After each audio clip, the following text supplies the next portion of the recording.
All right. Good morning. My name is Jeff White, and I will be your trainer today. Hopefully, you attended the Fleximalist 101 class and the 201 class that were the last couple of weeks. Now, the 301 class, this is my advanced class, and we will be covering CMAs and statistics. So, this thankfully is being recorded. So, what I would recommend doing is we're going to do the full CMA twice. Watch it the first time to kind of get a feel for it. And then the second time, what you can do is you can take some notes, or if you want to try it on your own, you're welcome to do that.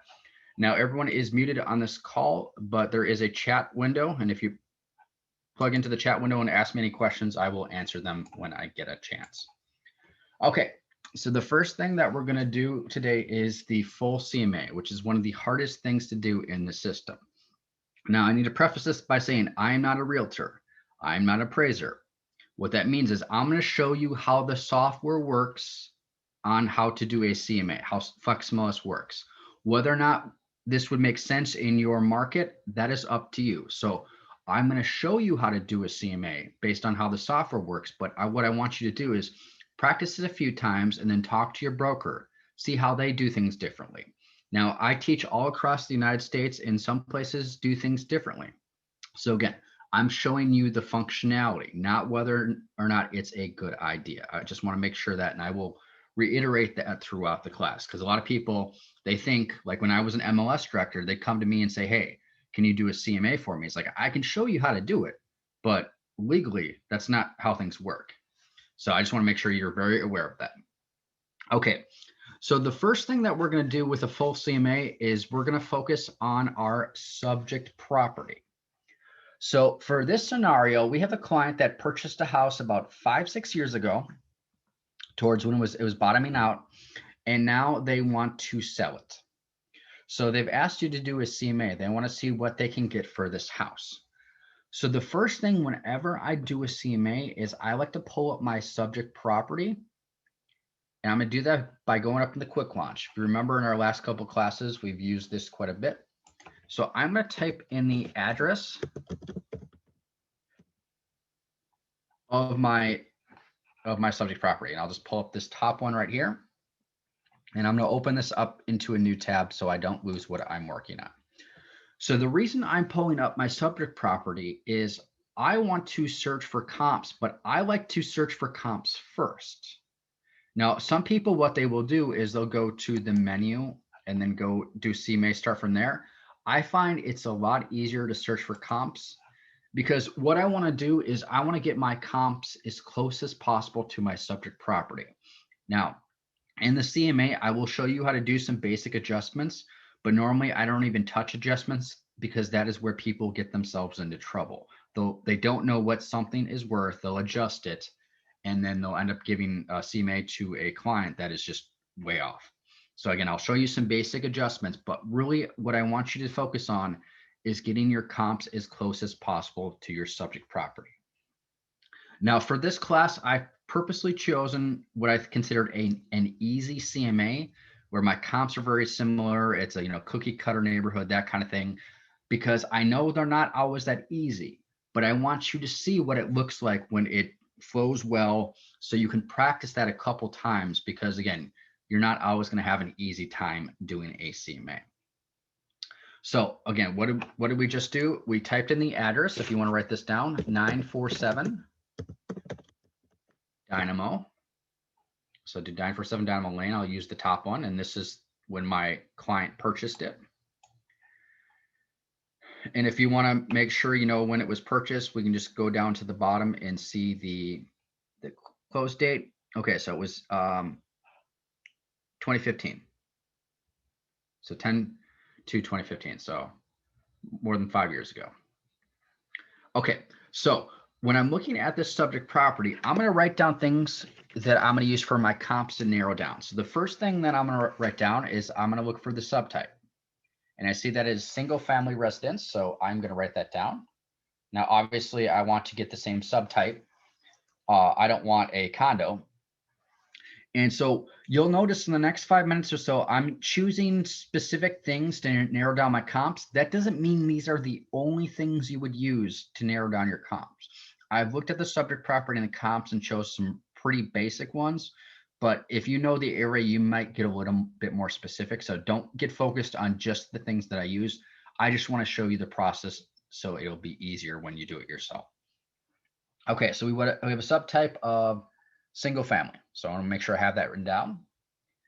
And then I'm going to focus on my bedrooms and my baths. So I see that there are 3 bedrooms. So I'm going to write that down, bedrooms, 3. And then we'll do total baths. We're going to do 2. So I'm going to write that down as well. And what else am I going to pay attention to? Well, I'm going to look for the subdivision. So what I'm going to do is I'm going to use the subdivision to narrow it down. Now, sometimes people will do radius searches. It's personal preference if you want to do a radius or a subdivision. This subdivision I know has a lot of good comps, but you may not find a lot of good comps and have to do like a 1 mile radius. But what that can also do is that may go across multiple subdivisions. I don't know the area, so I'm going to be very specific by doing just on subdivision. But again, this is one of those things. I'm going to show you how it works in the software, but how things are done in your market, I don't know. So practice a CMA a couple of times, talk to your broker and say, hey, is this how you do it? Or is this how it works for you? Just so you make sure you are doing it correctly. Okay, so I'm going to write down the subdivision of Carolina Plantations.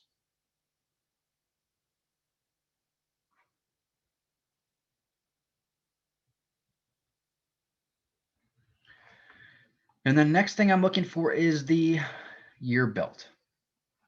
And so I'm going to write that down. So what I'm going to do is I'm actually going to do a range on year built for this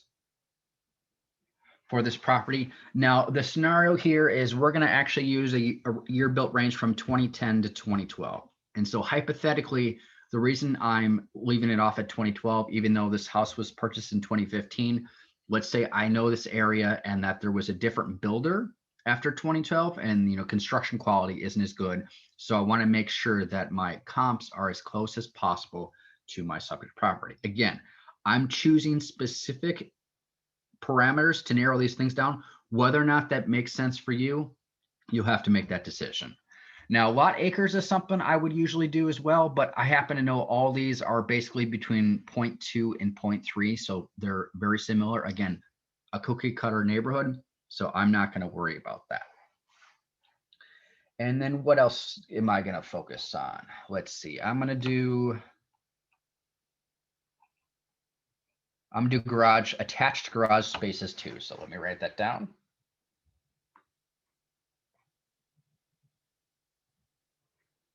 So attached garage spaces 2. And then the final thing that I'm going to do is I'm going to do square footage. Now you'll notice right here, the square footage says 1,375. So I'm going to write down that number. Now, when I'm searching for my comps, I'm going to go 300 feet below and 300 feet above. This is personal preference. Some people like to go 10% below or 20% below, whatever they feel comfortable with. I'm just going to do 300 feet below. So 1075 and 300 feet above 1675. And the only adjustments we're going to be doing for this CMA is we're going to be adjusting on square footage because everything else is the exact same.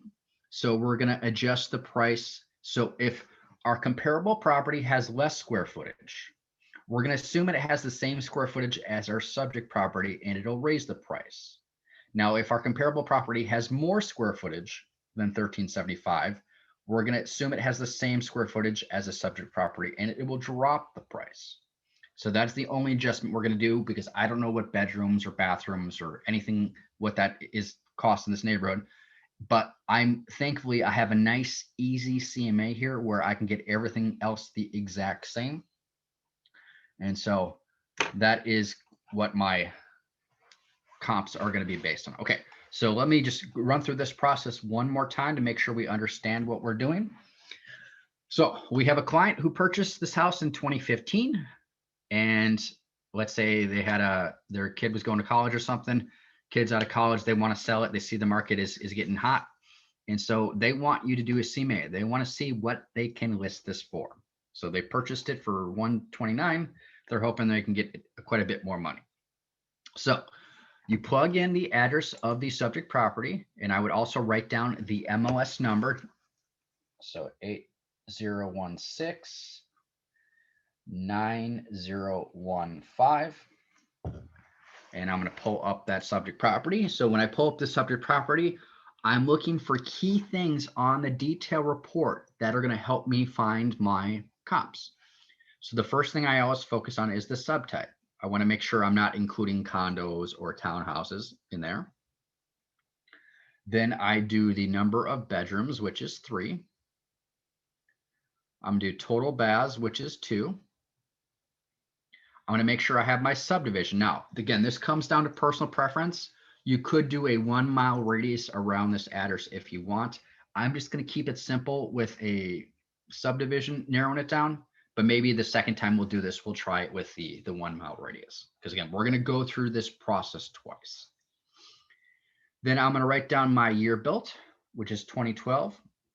Now, completely hypothetically, so I can narrow down the results a little bit. I'm going to search between 2010 and 2012 because I happen to know this area well, and that's the same builder. Where after 2012, 2013, 14, and 15, it was a different builder. And so the construction is a bit different. I make note of lot acres, so I might write this down, but I know just from prepping for the CMA that the lot acres are all really, really close. This is one of those things that if you were doing a radius search like 1 mile and you're going across multiple subdivisions, you might have very different acreage for the lots. Where with this, because everything's in the same subdivision and houses are very similar, I should have basically the same value. And then I'm going to look for my attached garage spaces 2, write that down. And then the final thing I'm going to do is I'm going to look for my square footage, 1375. And again, I'm going to go 300 feet below and 300 feet above. Some people go 250 below, 250 above. They do 10%, 20%. Again, personal preference, talk to your broker, or if you know an appraiser well, ask how they do things. Okay, do we have any questions so far before I continue? Again, if you have any questions, type them into the chat box. Okay, so what I'm going to do is I'm going to do my search now and look for my comps. And I'm just going to keep this subject property in this same tab. And so I'm going to switch to the previous tab, and I'm just going to do a quick search. So I'm just going to search for my comps now. And this is one of those things that it comes down to personal preference when it comes to status. Now, I'm just going to do closed listings within the last 3 months. But some people tell me they always look for 3 active, 3 pending, 3 closed, or they don't feel comfortable with active and pending because the price might drop down. Sharon asks, what if acreage is double and same subdivision as subject? That's where you decide, do you want to narrow it down by just going 10% above and 10% below? If the lot is 0.18 acres and double means 0.36, does that really change the price? That's one of those things. Talk to a broker, talk to appraisers. I don't know what that value would mean in your neighborhood, so I'm not going to cover it. It's one of those things. I'll show you how the software works, but I'm not an expert in the area, so I don't want you thinking the way I teach you. Okay, so Arun says, I was told by an appraiser that there's no added value for different lot sizes within a subdivision. Okay, so if your broker agrees with that, that's a great thing. Okay, so back to my explanation on status. Now, again, some people like to do 3 active, 3 pending, 3 closed.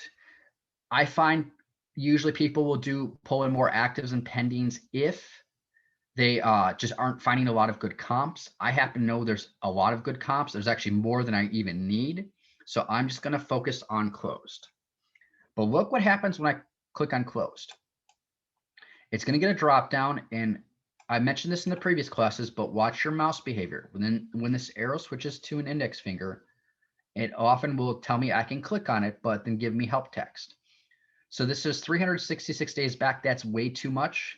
It's a hot market. So I'm going to go back 3 months. Now, in a slower market, you might go back 6 months, but 3 months is going to give me plenty of comps.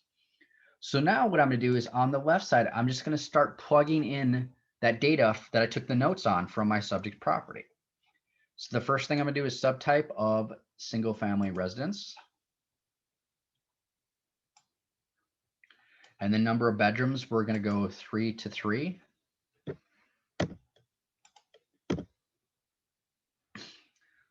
Bass total, we're going to do 2 to 2. Now, like I said before, I specifically chose like a cookie cutter neighborhood to get this as easy as possible. I want you to see how the process works so you're comfortable with it. So then when you're doing a CMA that's harder, you'll at least have some understanding of how it's supposed to work.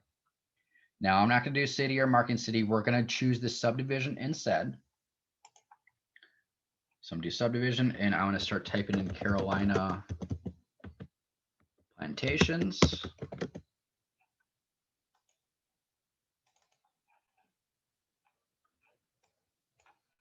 Okay, and then our square footage. Remember, our subject property square footage was 1,375. So I'm going to go 1075, and then I'm going to go up to 1675. And then our year built. Remember, our year built for the subject property was 2012. So I'm just going to do 2010 to 2012. Again, my explanation here is arbitrary, just or hypothetical. It's basically saying I happen to know there's different construction for the years, but in general, I find most people like to do some sort of year built, like maybe like a 5-year range. That if you're in a certain subdivision, you have a lot of construction from the 80s, and then suddenly you have a bunch of new construction because there's a new phase. Do you feel comfortable including those old houses? You might have to like look at them one by one and see if any of them have been renovated or modern. But that's again one of those things. Talk to your broker, see how they do things. And then what else do I need to do? I'm going to do attached garage spaces. So I'm going to click in this box where it says add a field. I'm going to type in garage. So we're going to do attached garage spaces. And I'm going to do 2 to 2. Okay. So I'm now down to 9 results, which is a lot of results for a CMA. How many you pull in is personal preference. I like to think of it this way. If you have a lot of good comps, include all of them because you're going to have a more solid estimated value once you run the numbers. So what I'm going to do first is I'm going to switch to the list tab, and I'm going to do what I call like a sanity check. So I'm going to take a look at these properties, and I'm going to look at the prices. And this is where when I was an MLS director, I would tell people it makes a lot of sense to go do the open houses or the tour of homes, because if you're a newer agent, it makes a lot of sense to do these and ride along with the more experienced agents. So people who have been realtors for 20 years, they can walk into a house and tell you if it's overpriced, why it's overpriced. You can get a lot of great information from sitting through that. Okay. Sharon says, why did you only go up in square footage? I usually go down and up. No, I went 300 feet below and 300 feet above. So it was 1375. We did 1075 to 1675. And let me just point that out real quickly. See, 1075 and 1675. And then the next question was, Arena says, eliminate stipulation of sale, take out REO short sales. That is a good idea. Let's see if that is actually going to matter here. We'll find out. Okay, I'm not sure what your stipulation. Okay, stipulation of sale. I'm assuming we're just doing none. Okay, that brings us down to 9. So I prep for that, but yeah, something like that. If you want to ensure you have houses that have the full market value, you want to remove anything like REOs or short sales. That's a great point. Okay, one other chat. Okay, so we're going to go back to the list tab. And so again, this is my sanity check. Now I was mentioned earlier, what's nice about doing the broker's tour is you get to understand how things are priced. And so maybe for this example, you've been to a couple of these houses that closed recently, and you know that this one on Marin Height, you check your notes, this one, it was owned by a heavy smoker. And so the reason it's priced lower than the other ones is because the condition of the house. And then this one on Seville Street, you happen to know that this person owned a lot of cats. And so there is a lot of carpeting that had to be replaced. So that's why this is lower than the other ones. Otherwise, what I'll do is, again, I'm completely making this up, but I want you to, check out these listings, do a sanity check. But a lot of times what you can do is switch to the detail tab and take a look at the remarks and see if it tells you any reason why the price is low. I'm just removing these two just to show you how I do it. I'm making up the reason why, but we do see this one is tenant occupied. So, maybe this is because the tenant has kind of trashed it and they're moving out. And so there's less value in this one. Again, I'll check out the marking remarks. And so it looks like it needs to be cleaned, but yeah, again, we're going to refer to this one as the cat house. So really what I want you to do on this sanity check is just take a look at this, especially if you have a lot of good comps. You might find houses that are way below or way above. Now, usually when I do a CMA, I find ones that are way above. And then when I check out the remarks, I'll notice that like it has a bunch of new additions. It's, all kinds of crazy stuff. It's been updated. So it's like 230, 240 because they put in a lot of money in updating it. So if you see something that's quite a bit above, go into it. And very often you'll see in the remarks why it is priced that way. So what I'm going to do is I'm going to select all of these. Watch what I do. I'm going to check the box here to select all of them. And then I'm going to uncheck the two that I've decided to leave out. CMAs are an art, not a science. So however you choose to do it, again, our reasoning here is the condition of these houses weren't that great. That's why they're priced less, but everything else is basically about 200,000. Now you'll notice the square footage for these houses are more than my subject property. So when I adjust, that's going to bring the price down. So it's not going to, the suggested value is not going to be 200,000. It's going to be lower than that because we're going to be adjusting the price of these houses because they have more square footage. And I'll talk about that more when we get to that part. Okay, so I have 7 listings selected. So I'm going to use these 7 for my CMA. Like I said before, personal preference on how many you use. Do you do active, pending, closed? We have 7 good closed listings, so I'm just going to keep it simple with that. But if you wanted to go to edit search and then choose multiple, you hold down control, or if you have a Mac command, and then you could select the other ones. And so that actually brings us up to 14. Let's just take a look at what has been added. So these are some closed and some pendings, however you want to do it. So I'm just going to keep it with closed. And we'll stick with our 9. We'll go back to the list tab. And then I'll go back to my 7. Okay, so I've searched for my comps now. I always like to search for my comps first. And now we're going to go into the CMA. So I'm going to click on CMA right here in the upper right corner. And I'll use the selected results, not all results. I'll do use selected.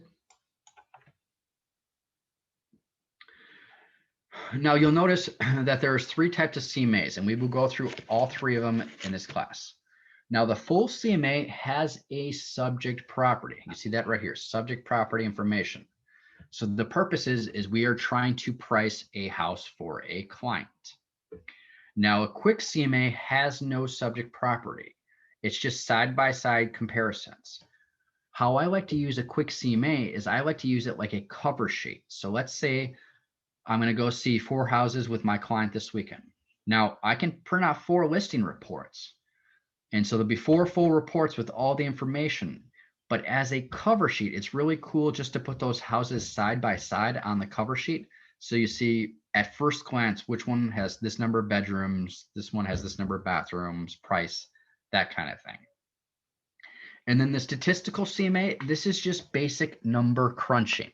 So you can break things down by, number of bedrooms, like 2 bedrooms is worth this, 3 bedrooms is worth this, 4 bedrooms is worth this. School district. My personal favorite is doing it by subdivision, and I'll give you my explanation why. When I was an MLS director, I had one of my realtors who was new in the business.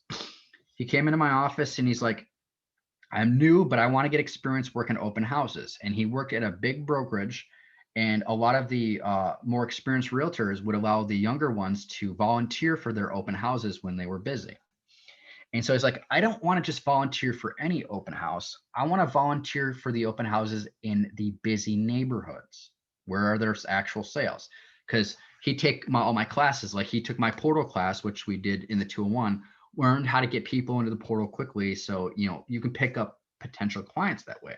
So it's like, how do I focus on the hot neighborhoods? So in the statistical CMA, you can group it by subdivision. So he could find out in the last month or last 3 months where all the sales are. So then he would volunteer to work the open houses in those hot neighborhoods. And he picked up business that way by working the open house. He was a new realtor, but he had the people skills from his previous job. And he wanted just to make sure he was where the people were at. So that's going to be the focus of the statistical CMA, is how to group things by subdivisions, but you can group it by a bunch of different ways. Okay, so let's focus again on the full CMA, and we're going to click on next step. I'm just going to close this other tab. I shouldn't need this for now. Okay, so on the cover page, I'm just going to put in the name of my client. And I have all these different business cards. I'll just do this business card. So this is going to show up on your cover page. And you can always try different ones, see whichever you'd like. And then for the comments, here is a CMA for Luke Skywalker property at, what was it, 947 Dynamo. Curious about what you would normally put in here. Talk to your broker, see what they do. I'm just going to keep it simple for the purposes of this class. Then I can click on next step, or I can just click on the next tab. So you'll see all of these are grayed out. You can't get to them yet. You just have to go step by step. So we're going to go to the subject tab. Now in the subject tab, there are 2 things that I want you to walk away with while we're in this class. The first one is auto-populating the information here. What this means is if the property has ever been listed in the MLS before, you can auto-populate. Now, listen carefully to this explanation. Even if your listing's like, say, 10 years old or 15 years old, and this data ends up being incorrect, you can always change it manually. That's fine. But what you want to do is ideally auto-populate it so it saves you time. Now, if it's never been listed in the MLS before, you're going to have to physically fill out these fields. So how do I know if it's ever been listed? If you hadn't looked for the subject property before, just type in the address and see, has this been listed?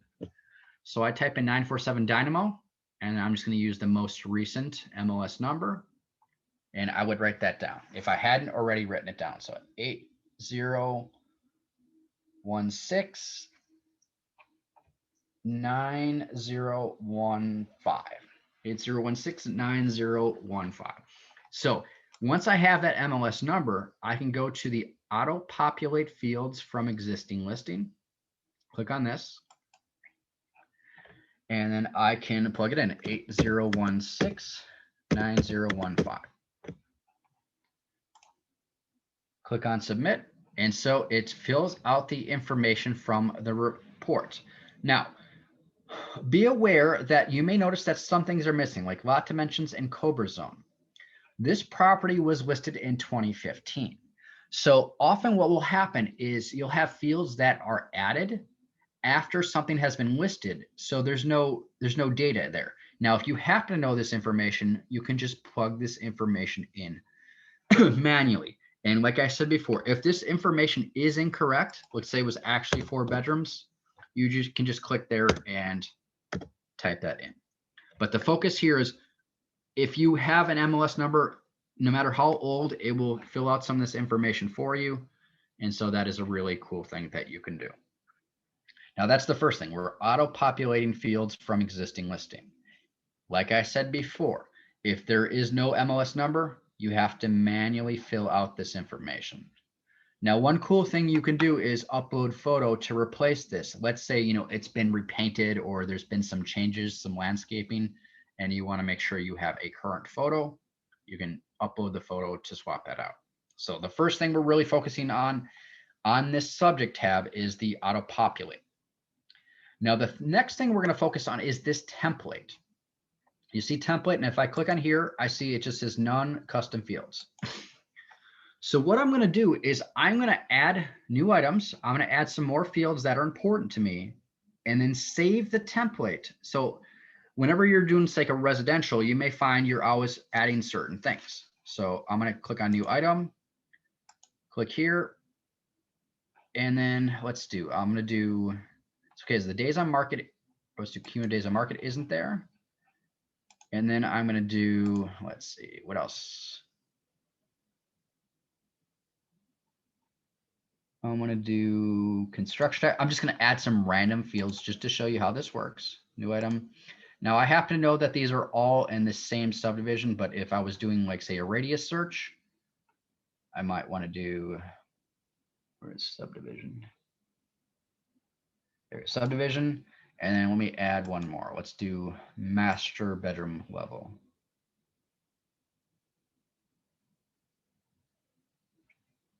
Okay, so now I've added four more fields. So if I always want these, and let me actually tweak this to say CDOM so it doesn't take up so much space. If I want to save this template so these 4 fields are always there, it's very simple. I'm going to go to save replace template right here.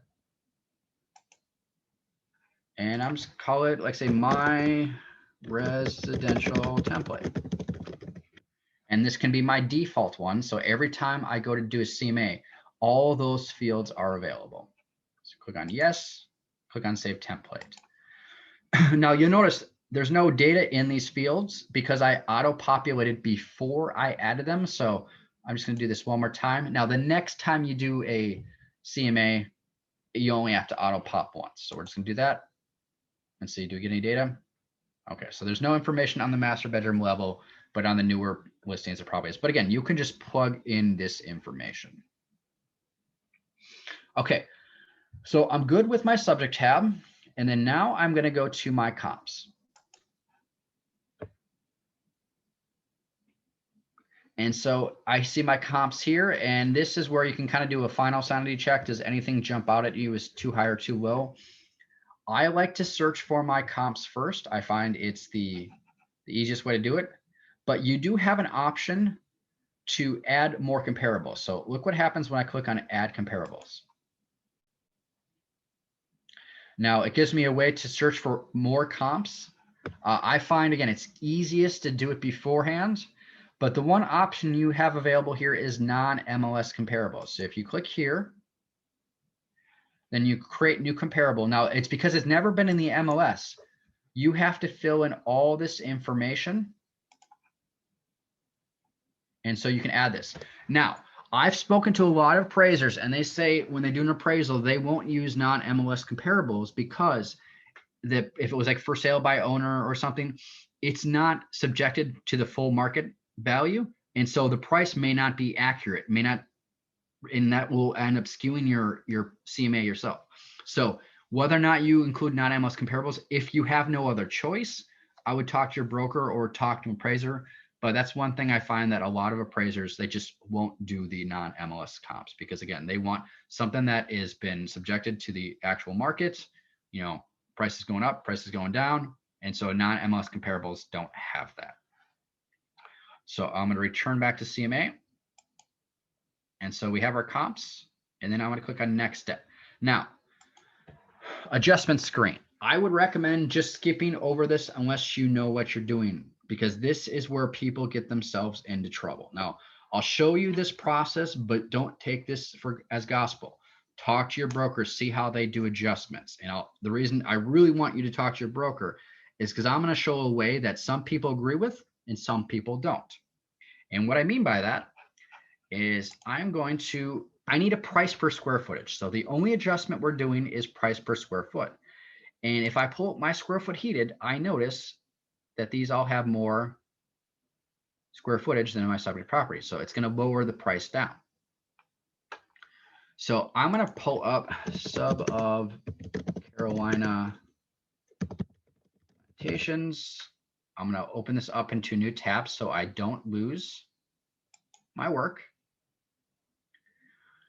And so what I'm going to do is I'm going to find, okay, what is the sold price per square foot in this subdivision? So we're going to go back. Okay, subdivision there. Okay, then I'm going to go back closed. And we're going to go the last 3 months. Again, I'm going to show you how the software works, but whether or not this is a good idea in your market, this is where you need to talk to an expert.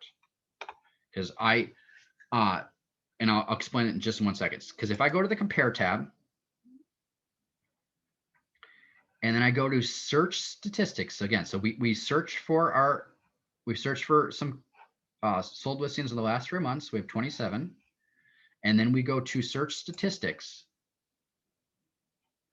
I see okay, so I always like to use the median. I see the median price per square footage is $123. So $123. Now this is where it gets controversial, and you're going to want to find out what is the best practice in your neighborhood or in your market. I've spoken to a lot of appraisers. Some of them don't like to use the full value. What they do is they take 1/3 the value and they use that. And the reasoning being is if you get your comps as close as possible to your subject property, you have the same number of bedrooms, bathrooms, garage spaces, same neighborhood, and one is just slightly larger, one's a couple 100 feet larger, you're basically assuming that the rooms are just slightly larger. It has all the same stuff. Now, this $123 sold price per square foot, this is pretty small. But if you get in some ritzy neighborhoods where we're talking $200, $300 per square footage, and then you use that range of 300 feet below and 300 feet above, you make an adjustment on the full price. We're talking about adjusting a comp $50,000, $60,000, either up or down, when a house that is either slightly larger or slightly smaller. Everything else is the same, but is that worth $50,000 or $60,000? So the reasoning is that you're taking 1/3 the value, so it's not, it's a law of diminishing returns. It doesn't change it too much. It adjusts it, but it doesn't adjust the full value. So I'm going to take 1/3 the value of this. And again, this is one of those things. Find out how it's done in your neighborhood, because I teach all across the US. Some people agree with that, some people do not. And here's my calculator. There we go. Okay, so I'm gonna write down the value of $41.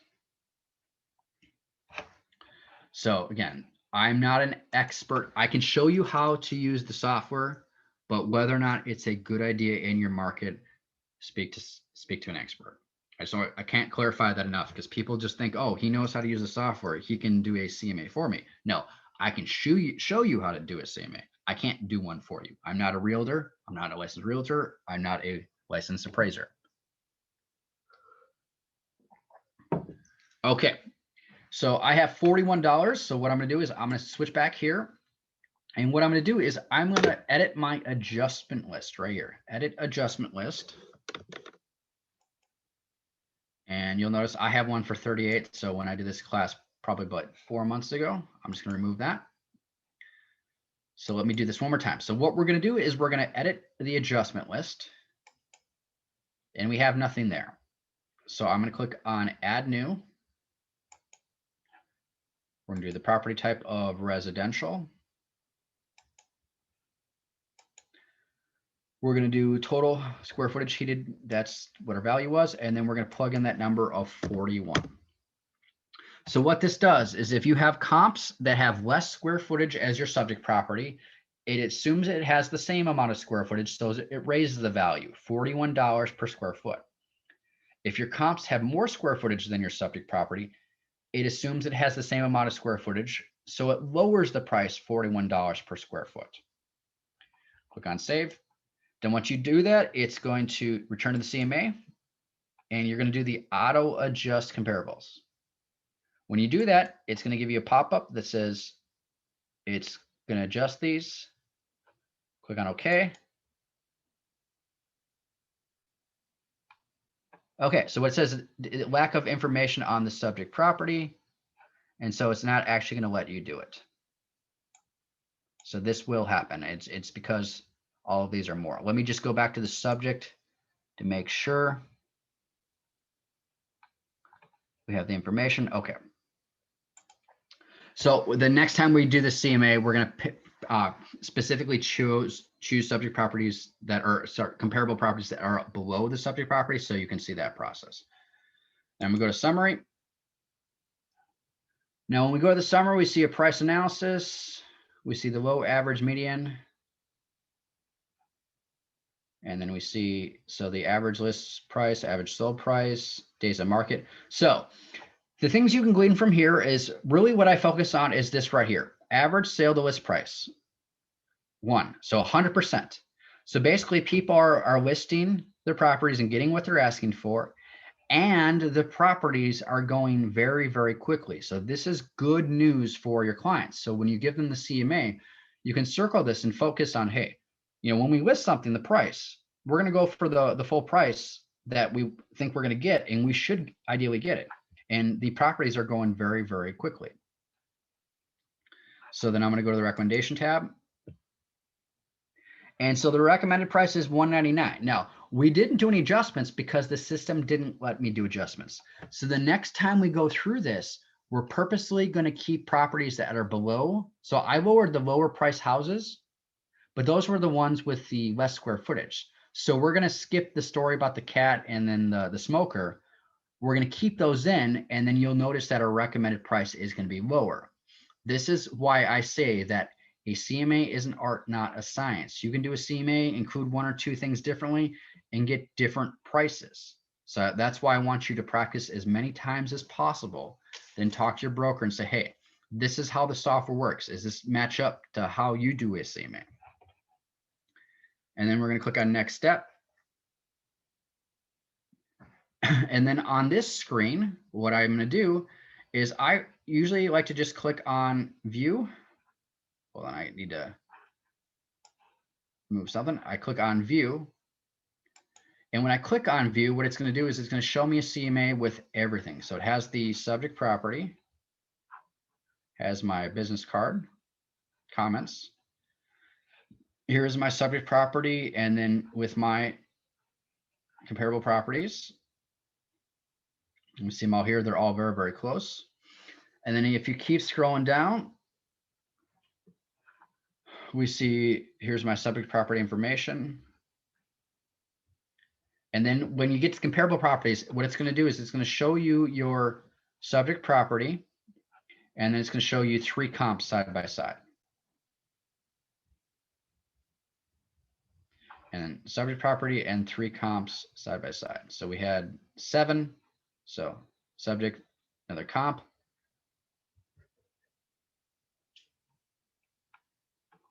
Okay, so then this is some price analysis. Now, what I like to do is I like to view it first and then find out there might be a lot of extra stuff that I just don't need. And so that's what I'm doing. I'm looking at all the stuff, and there's just all kinds of stuff. And this, what it happens is, especially if you have a lot of comps, it might create like a 20-page CMA, which is just too much. So I take a look at it, see what I like to have. And so I included the full listing reports. You may want to do something different. So let me just close these down. So what I can do next time is come back here and say, okay, I don't need the search parameters. And then I don't need a statistical summary. I'm just looking for numbers. I don't need an individual adjustment or price per calculation. This is all extraneous stuff that I don't find is necessary. So I removed some things and then I'm going to click on view again.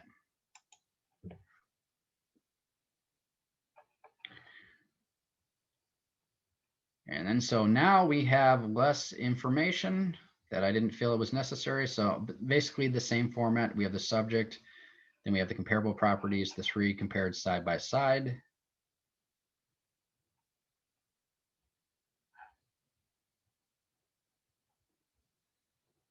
And then we have the detail report. So 7 detail reports for the CMA. And so what I can do is in your browser, you can always go to print. Hold on 1 second. We have a question. Okay, Sharon says you only use price per square footage and not adjust for numbers of baths, garage spaces, fireplace. You can if you want, but I'm not an expert in that area. I don't know what those things are worth. Now, some boards actually have an appraiser who will print off that information every year and provide that to members. I don't know what that information is. And so when it comes to adjustments, I'll show you how to do square footage because that is something that you can get easily from the system. But those other things, again, I just don't know the value. And if I start to teach stuff where it looks like I'm the expert, people will copy what I'm doing thinking that's the way to do it, and they'll get themselves into trouble. So if you know what those things are worth and you feel comfortable adjusting on that, you can. I'm showing you the functionality of the system, not whether or not it is the right thing. Now, number of bathrooms, garage spaces, I specifically chose my comps to all have the same value. And I'm pretty sure they all have a fireplace as well. So these extra things would not matter for this CMA. Like I said before, I purposely chose a cookie cutter neighborhood to show you how the process works because CMAs aren't always this easy. So I hope that explanation makes sense. We're going to go through this one more time, but we're going to tweak it a little bit so at least I can show you what the adjustments look like. So if I'm happy with this, I can always go to download and it will download a PDF for me. And then, whatever browser you have, it'll start to download and then you can pull that up and print it or email it, do whatever you want to do. Okay, so we're going to take a 10-minute break. We'll start up again at 11 o'clock, and then we're going to go through the CMA process one more time faster. And then we'll focus on the quick and then the statistical CMA towards the second half of the second hour. Okay, I'm going to mute myself and go get some coffee.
recording again, please.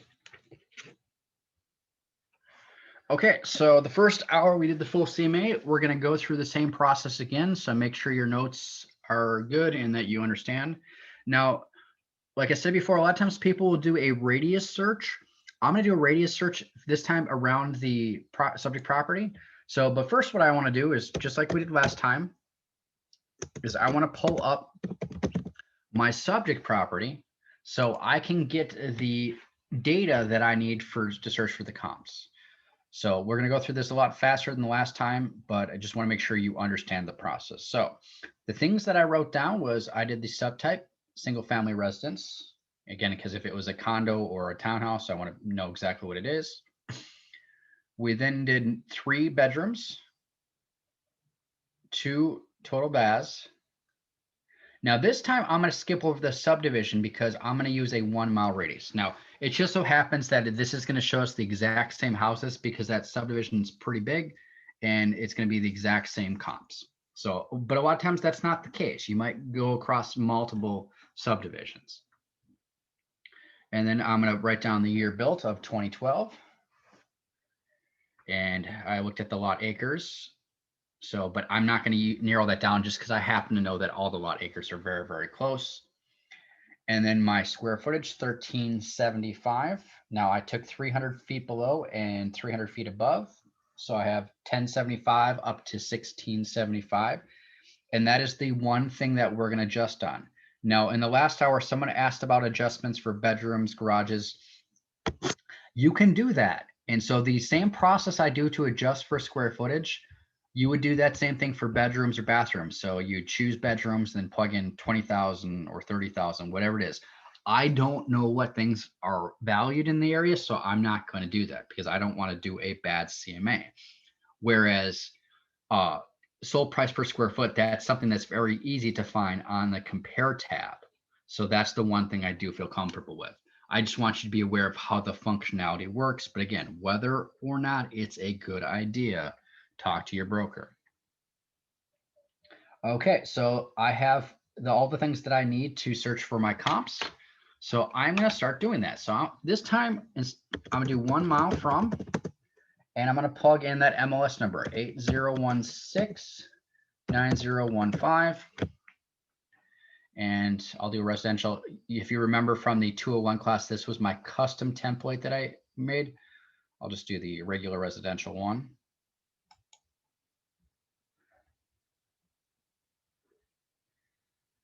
And then I'm going to click on edit search. And we're going to do status of closed. Now I could do active and pending and other things, whatever you want to do. Now, the nice thing, when we did that last CMA, we saw things that were going for 100%. I may feel more comfortable including some of these other things because I know, the sold price is going to be what they're asking for the property. Now, if you were in a slower market, you might have a sold price to list price ratio of like, say, 92%. So if you're including those active listings, you're skewing your results. So it can come down to personal preference. Now, I'm going to go back. Not 3 days, let's do 3 months.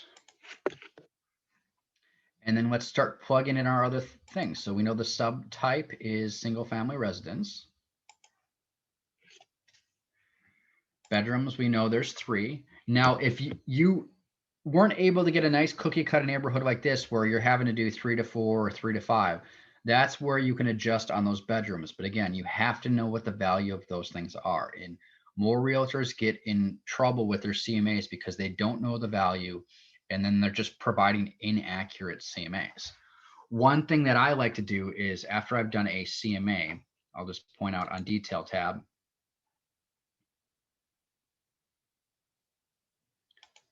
You do have access to RPR, and RPR does allow you to do CMAs, and it does have an RPR, the AVM. So it actually, it creates their own CMAs and it will tell you what they think the value is. So after I've done a CMA, I like to go into RPR, but also like realtor.com, maybe even Zillow, just to get an idea, like how close are you? Because sometimes they're widely different, but RPR in a realtor.com, you generally have very good data because a lot of boards share their data with them. So after you've done a CMA, it may make sense to pull up realtor.com or RPR and see, okay, what is the estimated value for this property? And so that might be something you print off and include, like, this is what I have it priced as, and, you know, realtor.com, which, you know, they see the ads on television, it's basically saying the exact same thing. So just personal preference, but you do have access to a lot of good things. And RPR is a national member benefit. So if you haven't signed up for it, I highly recommend. And a lot of people find that RPR CMAs are actually easier than FlexMLS. So you may want to try that out. Okay, so let's go back to plugging in the data. Okay, we're doing BAS 2:2. And then I'm going to do, again, I'm not doing subdivision because we did a radius search. Square footage though, again, 300 feet below and 300 feet above. So 1075 to 1675. And then I'm going to do year built. We're going to do 2010 to 2012. Again, my reasoning here was like, it was the same builder for those years, where after it was a different builder. And then I'm going to do garage, attached garage spaces, 2:2. And then we're down to 15. Now I'm just going to go over these again just to make sure I have everything.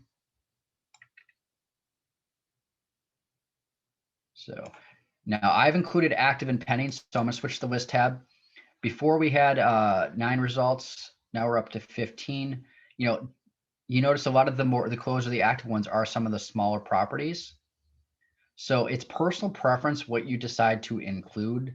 I'm just going to keep the let's just do the closed again and go back 3 months. That brings us back to 9. Remember we removed 2 before. So I'm going to go to the list and we remove the lower ones. Well, the lower priced ones are the only ones that have less square footage than my subject property. So what I'm going to do is I'm actually just going to include all of them.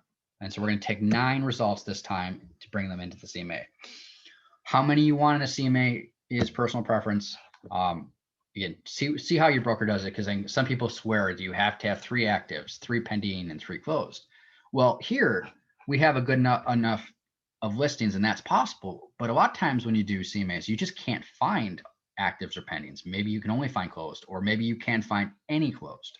So I just want to do, for the purposes of this class, keep the CMA as easy as possible, just so you see how the process works. So we're going to go up to CMA right here. And I'll use all the results this time. So just to summarize what the difference is between the full, the quick, and the statistical. Full has a subject property. What we're doing in this class is our client purchased this property in 2015. They want to list it now. They see the market is hot and they want to see what they can get for it. So they bought it for $129,000. Quick CMA is comparing listings against themselves. There is no subject property. So what I like to do is use that for a cover sheet, and I will be doing that after we complete the full CMA. And then the statistical CMA, this is basically comparing numbers, number crunching. So we're going to run this on subdivisions to see which subdivisions are the hottest in the last 3 months. And my scenario here was I had a member of my board when I was an MLS director who wanted to work the open houses for those hot neighborhoods. So I showed him how to do that. So we're just going to stick with the full CMA. I'm going to click on next step. And we can just start plugging in the information again. So Luke Skywalker, maybe you want a business card, more information, and a CMA for Luke Skywalker. Property on 947 Dynamo Lane. Click next step. So we're going to go to the subject tab. Now you'll notice on the subject tab, the template, because I saved that to be my default template, it says my residential template. And those 4 extra fields have now been added and they will always be there. And if I go here, I see that is my residential. You can create as many templates as you'd like. It's not a problem. And then just choose the appropriate one. So that was the second thing that was important, creating a template so you have those fields that you're interested in. Now, the first thing that was important on the screen was the auto-populate fields from existing listing. So I'm going to click on auto-populate fields, and this is where you need that MLS number.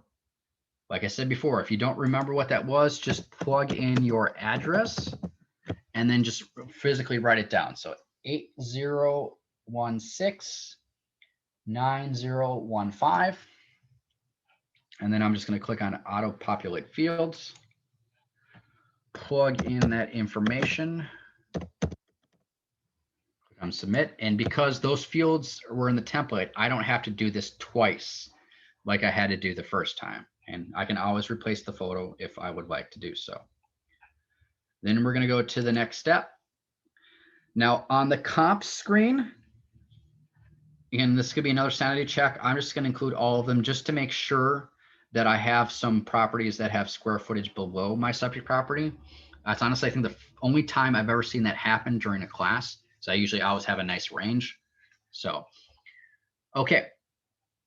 Then the one thing you also can do here on comps is if you need to add comparables, non-MLS comparables, but I would talk to your broker and see what their thought on this is, because I found a lot of appraisers will not include non-MLS comparables in their appraisal because they aren't subjected to the full market. So can you really trust the value that they sold for?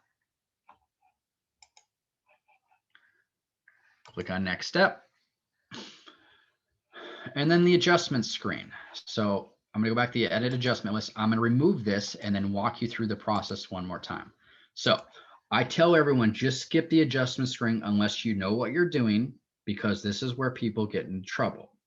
Now, to find the value of square footage, what we did is actually I do subdivision, or I could do a 1 mile radius. I'm going to do 1 mile from 8016-9015. I'm going to open this up into a new tab. I'm looking for that sold price per square foot, so I can use that number. So let me just plug in my status of closed for the last 3 months. Because if it's it's a slower market, you could probably do 6 months, but because it's pretty hot, I want to do just 3 months. Okay, so I have 30 sold in the last 3 months. Go to the compare tab.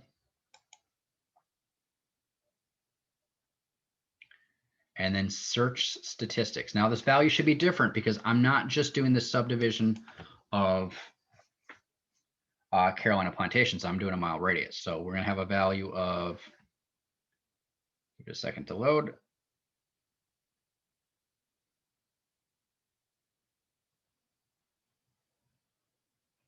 Come on. There we go. So now we have 121, where before I had 123. So slightly different. So I'm just going to take 40 instead of 41 this time.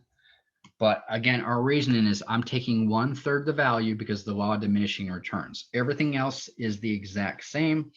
You just have rooms that are slightly larger. But this is really controversial. Again, I want you to talk to your broker and see how they do it in your market, because not everyone does it this way. I've taught all over the US, and this is one thing a lot of appraisers like, but some disagree with it. So remember, my purpose of this class is showing you how the software works. Whether or not it's a good idea, that's up to you. Okay, so what we're gonna do is we're gonna click Edit Adjustment List. We're gonna add a new adjustment. Do residential. Now, if people were asking before, how do you do bedrooms, bathrooms? You would just choose whichever one you want and then plug in the value. I don't know what a full bath is worth or a bedroom is worth in your area, but square footage was very easy for me to pull up from the compare tab. So I'm going to plug in 40 this time. Click on save. And then if I switch to my square footage heating, I'll see that there's, looks like one below and the rest are above. So I'm going to click auto adjust comparables. Click on OK. Okay, so you may need more than one one comparable below or one more than one above. So it's not actually letting me run comparables. I'm going to reach out to FlexMLS. I've never actually seen this happen twice in a row. So I'm going to reach out to FlexMLS and see if there hasn't been some sort of a change for this, but normally this would adjust your comps. Then click on next. We go to the summary screen. So we see all are closed.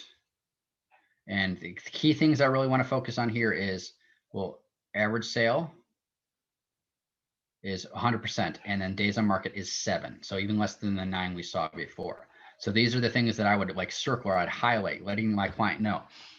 You know, when I tell them this is what we're going to list the property at, but it looks like we're going to get full value and it's going to go very, very quickly. And just, I mean, even if we weren't doing the closed, we had what, like 15 properties that were active, pending, or closed within the last 3 months in just a mile radius. So that just tells you that these houses are going quickly. Now I'm going to click on next step. And so this is a little, like before I think we saw 199, now we're seeing 195. Now a few things you can do here is this low and high. What these are is these are actually the prices of the lowest property and of the highest property. But what you could do is you could actually adjust by doing a percentage, like say 2.5%, and recalculate. And then what it's going to do is it's going to, you know, change that here and there. And if you want to make this an even number, like say 195, however you want to change that, that's really easy to do. Click on next step.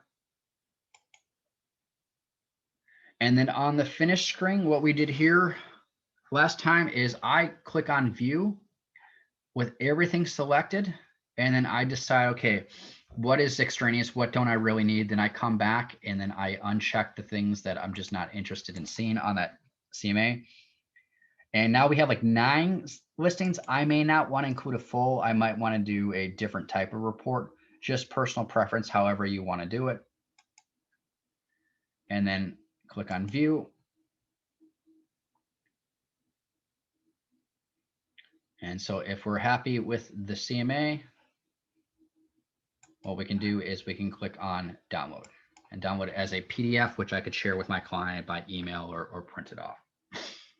So that is how you do a full CMA. They're not easy. And even when I'm doing it, like I run into issues because again, it's more of an art than a science. Even if I prepped for a good hour this morning and still had issues. So what I recommend doing is, get back to your office, or if you're at your office or home, if you got some free time, like do a CMA on your own house or on a friend's house, and then practice, with radiuses, practice with the subdivisions, practice with adjustments. Once you've done it 2 or 3 times, you really get a feel for how the process works. Because a lot of times when people do the CMA the first time, they do it in a different way, or they just take forever doing it. It takes hours. Well, once you see how the flow of it works, and I really find that doing the comps first, getting your comps as close as possible to your subject property makes it a lot easier. So I can knock out a CMA in 5-10 minutes. Okay, so what we're going to do now is we're going to do a quick CMA. Let me just go back to my dashboard. So a quick CMA, if you remember, compares the listings against themselves. So I'm going to do a quick search. And I'm going to see, do you have any open houses going on now? Or if things opened up yet? Every location's different. Okay, so it looks like there's a couple in Jacksonville area. Or actually, I'm just going to do down by Surf City just so I have some more examples. So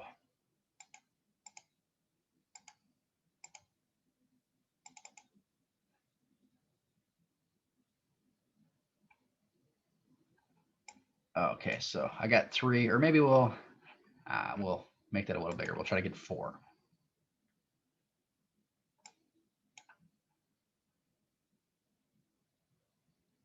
So let me do that one more time.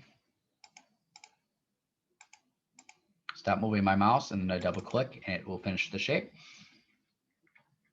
Okay, I got 4 results. Let's see, what do we have for prices? So prices, everything's relatively close. But another thing you could do is instead, if you don't want to be in a specific area, we could do a price of say 350 to 400,000. And I'm going to remove the shape. Let's see what we have. Okay, we got 11. And then we'll see location type, mainland, down to 8. Let's try bedrooms, 4. 4 to 5. Okay, so the reason I'm doing all this stuff is this is the scenario. We have a client who's coming into town, and they say this is what we have to spend, about $350,000 to $400,000. We want to be close to the water. We're looking between 4 and 5 bedrooms, and so they're like, we really don't, know what area we want to be, so we just want to take a look at some properties. So what we're going to do is we're going to do a quick CMA, and it's really simple. We're going to go up to CMA. And we'll use all results. And we're going to do the quick CMA. So the listings just compare against themselves. So there's a couple things on the next screen that I'm going to do. I'm going to click on next step. And so I'm going to do a cover page. Do a cover page. I'm going to remove the statistical summary. And then I'm going to do the report. So what this does is the cover page will just show the listings by themselves because there's no subject property. And then it'll have my, my branding, my information, and then it'll print off the reports. So, if you're going to see 4 or 5 open houses in the same day, by the time you get to the third one, your clients are confused. They can't remember what has what. And you have those full listing reports. But what's really cool about doing the quick CMA is you basically, it's like a cover sheet. So you have your information, and then here's the 3, and then that's the 4th house. So that's going to be like right in front of them. But what's cool about this is, it has the bedrooms or it has the square footage. It's all in front of them. And if they really want to get into the weeds, they can just, go to later pages, and then they see the full listing report with all the other information. But I find it's just really cool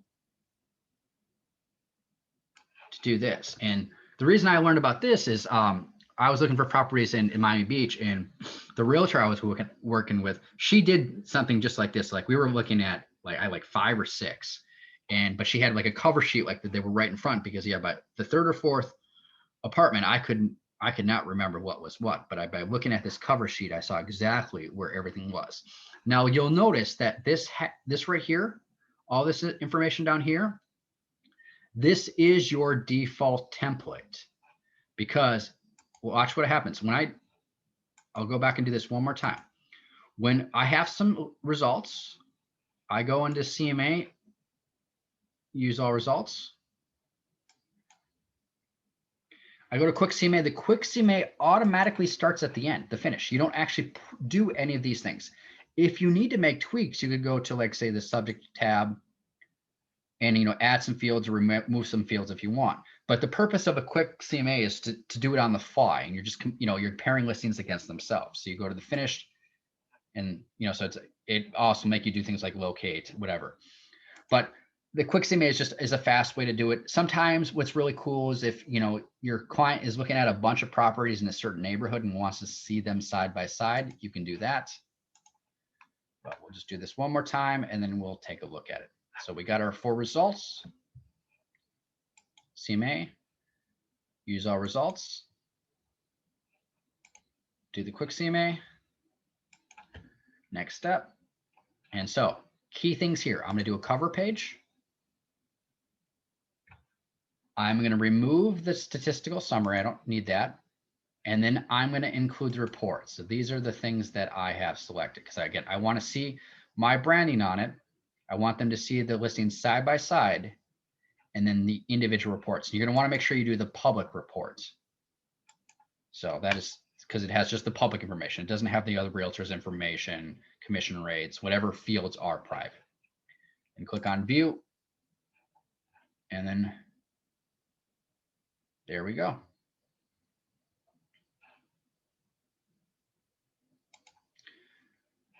Now, the other CMA, before we get the statistical CMA, as long as we're doing this, it's a one line. So what I'm going to do is I'm just going to start another quick search real quickly.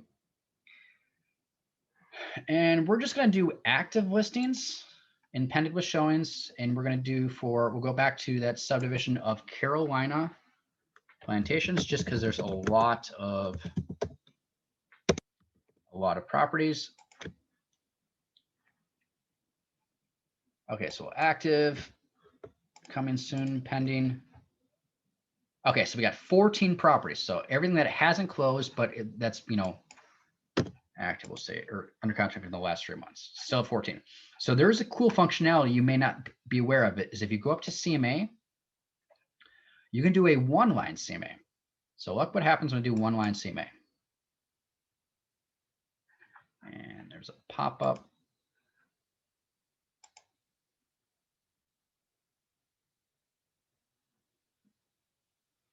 Okay, I might have to do that one more time.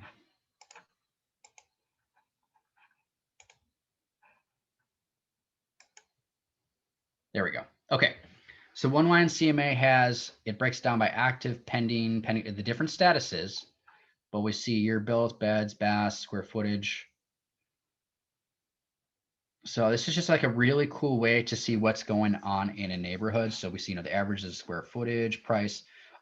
Sometimes you have clients that are just really tech savvy and they like to play around with numbers. So this is something that you can email to them or print to them.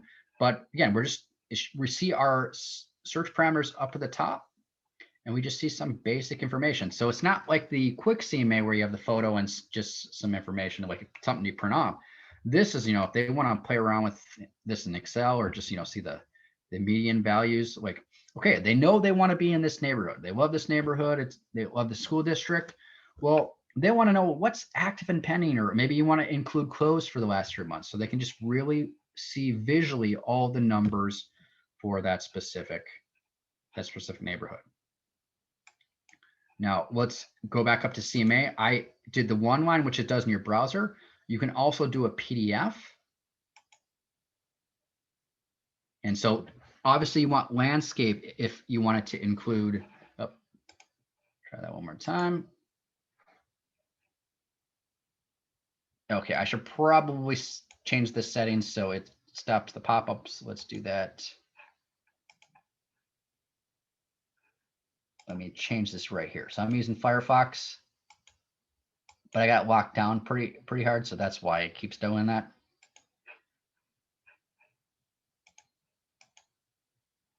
And if I pull up, this is like my downloads. Now, if you use Chrome or a different browser, it's gonna be different, but I like it in landscape format because you see how it's so spread out.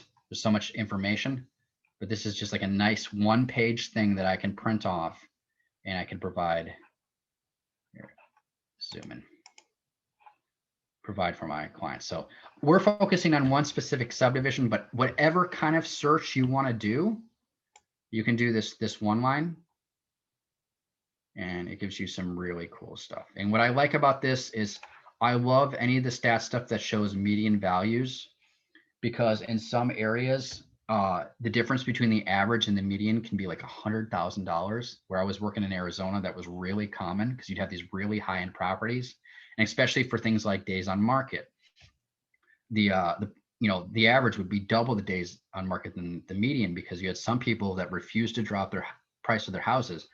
And so they were really skewing the data. So throughout this class, I'm really going to focus on the stuff that has those median values.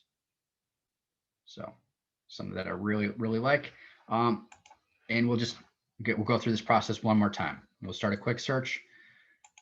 So what are we doing here? We have a client, they know what neighborhood they want to live in. They want to live in Carolina Plantations. Maybe they have family that lives there as well. And so they just want to see some basic numbers.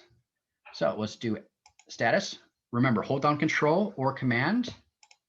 And this time I'm going to include closed, and we'll go back to 3 months, just so we have a lot of good data.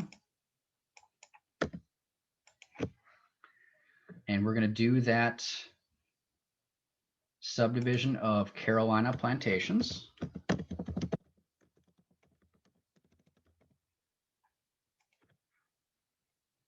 Now we got 41. So that 41 is going to be a lot for a CMA. Even a quick CMA side by side, that's going to take up a lot of information. So if we're just looking for basic stats, go up to CMA, and then we can download the PDF or do the one line, which just opens up in the browser, personal preference.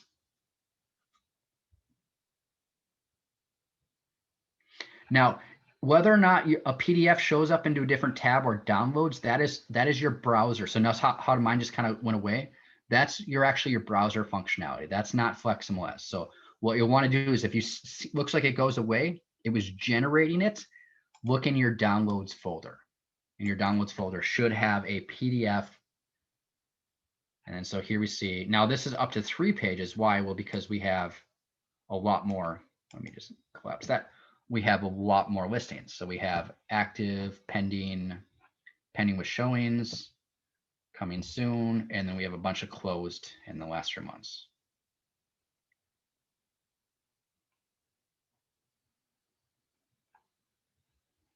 There we go. Okay. So I just want to cover the one line CMA. Not every board uses it, so but I saw that you are using it, and you have a lot of, you did the PDF option, so that is a really cool thing. Okay, so the final CMA that we're going to do, just one second, is we're going to do the statistical CMA. Now, my example from last hour on the statistical CMA was very simple. So I had a member of my board when I was an MLS director in Arizona who wanted to work the open houses where people were actually showing up in the hot neighborhoods. So he's like, how do I focus on these hot neighborhoods? And so I said, well, let's do a statistical CMA and see where the sales actually are. So what we're going to do is we're going to keep it really simple. I'll just do a quick search. And then we're going to do status of, we're going to do closed. And we'll do the last 3 months again, because that 3 months is enough for enough hot data where, if it's a solar market, 6 months, you might want to do that. Now we have 8,000, that's fine.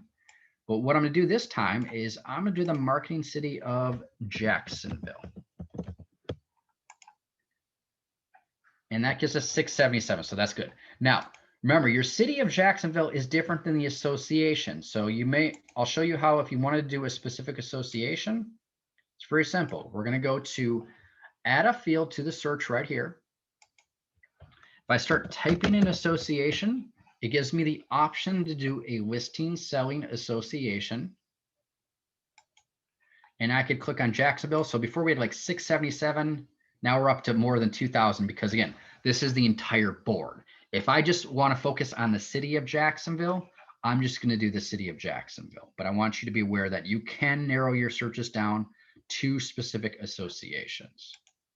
But that's a lot of data. So I'm just going to do the marketing city. So what are we focusing on? I'm focusing on the subdivisions in Jacksonville. See, where are the sales happening? So I got 677 results. That works for me. I'm going to go up to CMA like we did before, and we're going to use all results. Now you will notice if you have more than 150 results, it's automatically going to default you to the statistical CMA. Now, you would never do a full or quick CMA anyways with this amount of results, but just so you're aware of why these are grayed out. And so we have the statistical CMA. I'm going to click on next step. Now, a few things that I do is I'll add median if it has that information. And if you're curious of how appraisers do the Fannie Mae, this is the section they do it, is they can check this box and do the Fannie Mae 1004 MC. Now, this is the key part of this statistical CMA. A lot of people just go to view. They don't realize this is the power of the stats CMA, this right here. So if I click on this, I will see a bunch of different things that I can sort on. So if I were to do number of bedrooms and view this, what it's going to do is it's going to break down for those 677 sold listings in the last 3 months. It's going to break down the numbers by each level of bedroom. So 1 bedroom, 2 bedroom, 3 bedroom. So it can really give you a good idea. We click on view. What are 2 bedrooms going for in Jacksonville? What are 3 bedrooms? So we see, and this is why I like the median values. So we see the median for 2 bed is 95. Median for 3 is 167. Median for 4 is 230. Median for 5 is 290. And then there's only 2 examples for 6 bedrooms, so that's why it's dropped down. There's just not a lot of good data, but it can show you some pretty interesting stuff. So we can do this for number of bedrooms. We could do this for number of baths. Let's see, what else can we do this? So I'm gonna close this down. Let's see, is there gonna be any, so the elementary school, let's see, is there, now if there's a school district, I don't know, because this is the city of Jacksonville, this might include multiple school districts or the same one. I'm not sure how this is gonna work, so let's just click on view and see what it does. Okay, so stuff in Onslow, and then I don't know if this just means that school district has not been selected. So this time, let's try it with a, so let's do it with a high school. And click on view. There we go. So we have the different high schools. And so obviously like Swansboro, there's only one, so not some great data. But you really can see the prices for the schools and see which are the nicer ones, which aren't. So just really this is great for playing around and doing some number crunching. I find a lot of brokers really like to play around with this functionality. But to our example, what we're actually doing this for, we're going to do this for the subdivision. So I'm going to keep going down. You saw new construction is something we could do. Stipulation of sale, that might be really interesting, seeing what REOs or short sales are going for, but subdivision. And then I'm going to click on view. Okay, so here are the different subdivisions. So my example with my member who wanted to work those areas that are hot for those experienced realtors, he wanted to get more experience being in front of people, but also picking up potential clients. Because he took my portal class and he saw how you can get people logged into the portal really, really quickly. And then so once they're logged in the portal, they're associating you with their search. And he was able to pick up business. People would show up to the open house. They weren't interested in that property, but he'd say, hey, are you working with another realtor right now? Like, no. It's like, well, let me get you information and I'll help you out. So we see that Aragona Village has got quite a bit of sales. Let's see what else is hot. Branchwood's got a decent amount. Bryn Mawr has 20, so that's really hot. Carolina Forest and Plantations are both really hot. So these are the kind of places where, you know, he would volunteer to work the open houses in these subdivisions that had just a bunch of sales because people were actually showing up. Hunters Creek. So that's really cool functionality. So we're going to go through the process one more time. Just make sure we understand it. So what we're doing is we're doing a statistical CMA. And I just need to get some numbers. So I'm going to do a quick search. I'm going to look for closed listings. And we'll go back, say, the last 3 months because the market's pretty hot right now. And we got more than 8,000. That's fine. So I'm going to narrow it down by a marketing city. So you definitely want something that's bigger, like a marketing city. I mean, even zip code would probably be too small. Association. Don't do a subdivision because we're breaking it down by subdivisions. So I'm going to do Jacksonville.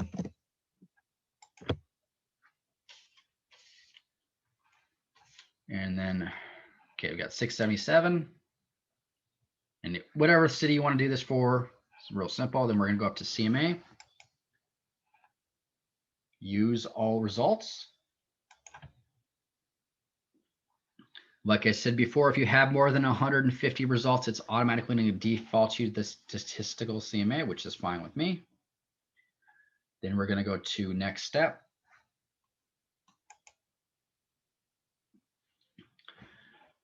And I clearly don't want individual listing information because we have 677. So I always like to check the median, and I'll emphasize in this class a lot. I like the reports that have the medians because not all of them do.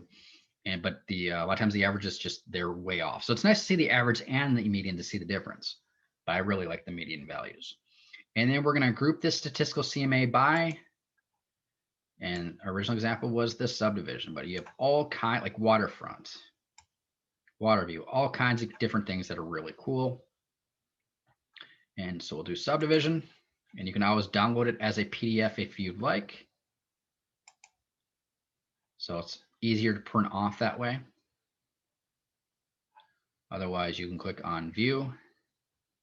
And because it's generating the data, it can take a bit of time to do the download. Otherwise, I'm going to click on view.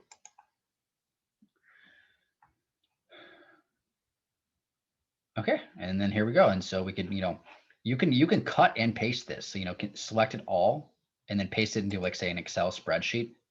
That's pretty easy to do. Otherwise, just take a look and let's focus on those subdivisions that are really hot. Okay, any questions on this? Looks like everyone's been really quiet this second hour. So I just want to make sure everyone's understanding what I'm explaining. This class is being recorded, so you can watch it after the fact. Okay, we got about 10 more minutes before we take a break again. So I do want to show you something that I call, it's not actually a stats report. Hold on one second. It's not a stats report, but it's really a search. But what I do is I call it all my production report. And it's a search. Now, why is this something that I like to teach? Well, I've taught it probably 75 MLSs, maybe, or definitely more than 10,000 agents. And oftentimes what will happen is people will come up to me and say, I can run, my production and see what numbers I've sold, like last year or the year before, but like, I can't remember all the houses that I've sold at first glance, because, some people have sold 50, 100, 200. And, someone will bring something up. It's like, oh, I know I sold a property on that street. I can't remember it because it was 5 years ago. So there is a search that you can do in FlexMLS that can show you all of the properties that you sold, the actual addresses, the listings. So again, it's not just numbers. I mean, you could, export it and have the actual numbers, but you want to see what you've actually sold. So it's very simple. We're going to go do a quick search. Now pay close attention to what I'm going to do next. I'm not going to use the 1-residential because I want to see everything I've sold. Maybe I do commercial, land, multifamily, whatever. So what I'm looking for is I'm looking for this multi-property, or even my favorite right here is the public property search or the report generation. For this, I'm going to keep with the report generation. The reason I keep changing this is because every board has named these differently. So now that I see you're using the report generation, we'll just stick with that one. So we can do report generation, or if you remember from my previous classes, I love to use the quick launch bar. So easiest thing to be, number one is type in report for report generation. We'll just stick with that. That's the easiest.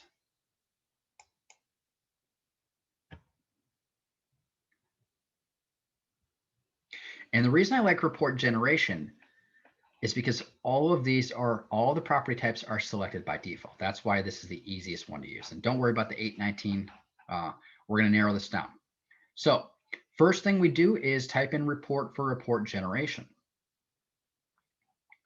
Then we go down and I click inside this box that says add a field to the search.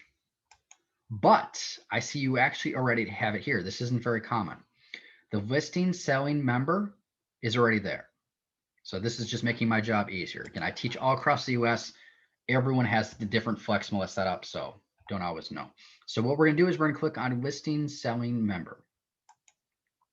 Now, this is where you type in your last name. So what we're doing is each person who's watching this, you're going to create a search for your sales. Now, I'm just going to plug in Smith, and I'm going to find someone with a common name. So do Smith. And then I'm going to make sure I do co-listing and co-selling. So you want to make sure if you're on either side of the sale. I'm not sure how yours association set up, but I know, like, when I was in Arizona, the listing member was always the team lead, and then the other people were the co-listing. So you want to make sure all 4 of these are checked.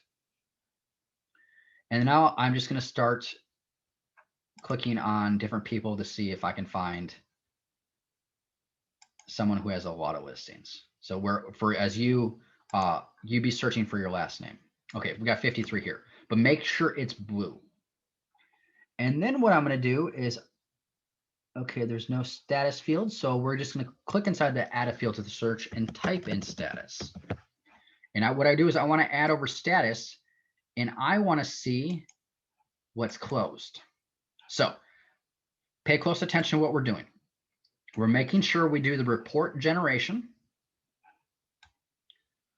we're doing listing, selling member. You're going to put in your last name and then click on yourself. So you make sure you're blue, so you're highlighted. Have all 4 of these there. Then we're going to do sold, but watch what I'm doing with sold. When I click on or closed, I'm going to uncheck sold date because this is just everything in the last year. I want to see, okay, assuming that I am Maria Smith, I want to see everything that I've ever sold. Again, the purpose of this report or this search is you just can't remember everything you've sold, and so you want to keep track of it. Now, as a search, if I save this, the search will always update. So I have 45 results right now. If I sell something tomorrow, this will go up to 46. So what's cool though is if I go to the list tab, what do I see? This is just like any other search. I see all the properties like, oh, I knew I sold something on Keenan. I just could not remember the address. So there's a couple different things you can do with this. One, you can go to print. And so what I'll tell people in class is, okay, we'll do print. We'll just do the list and I'll do the one line. I'll click on preview. You always want to preview it first so you can see what it looks like on the right side. So I'll tell people, let's say you're just not having a good month. So, but you've had some really good months in the last couple of years. Print this off and put this on your refrigerator. So if you're having a bad month, just remind yourself that, you're good at selling properties. You're just having a crappy month. And so this will be right in front of you every time you go to get some milk. So that's one thing. And I do know some brokerages, when I train at brokerages, once they've learned out how to do this, they'll have with their cork boards, they'll actually have everyone print off all their sales and put them in, either in their office or like in the common areas so people can be aware of who is selling what. So that's one thing. But another way that's really cool to use this is you can email these listings. So this is just like any other search. So let's say, you meet someone and they're like, well, why should I use you as realtor? And so then you fire off that, you sold 50 houses or 100 houses. I mean, you can narrow this down by city or subdivision or whatever you need to back up your argument, but say, hey, this is what I've sold in the neighborhood. This is why you should choose me. You actually get to show them all the stuff that you've been selling. So you could email it.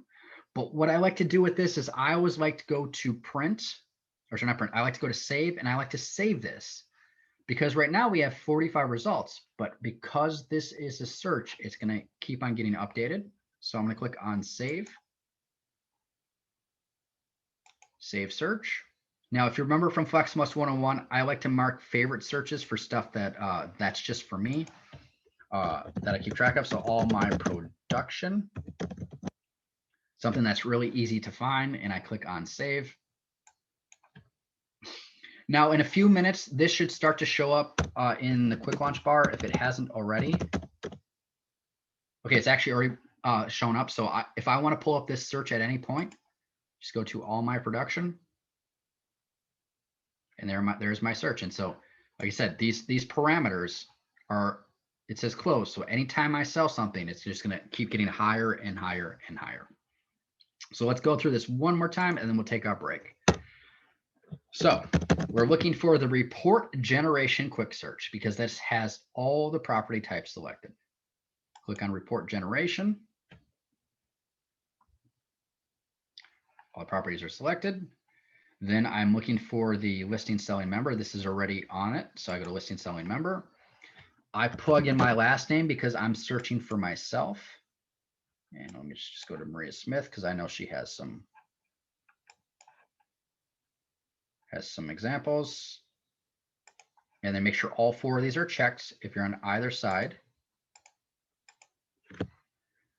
And then because status is not on the screen, I'm just going to click inside this box, it says add a field, type in the word status, click on it so it moves it to the left side. And then I'm just going to do, because it defaults always to active and pending. I don't want that. I'm going to do closed and then uncheck the sold date. Uncheck the sold date. So, because I don't want to see everything in just the last year. I want to see everything that I've sold. 45. And then if we go to the list,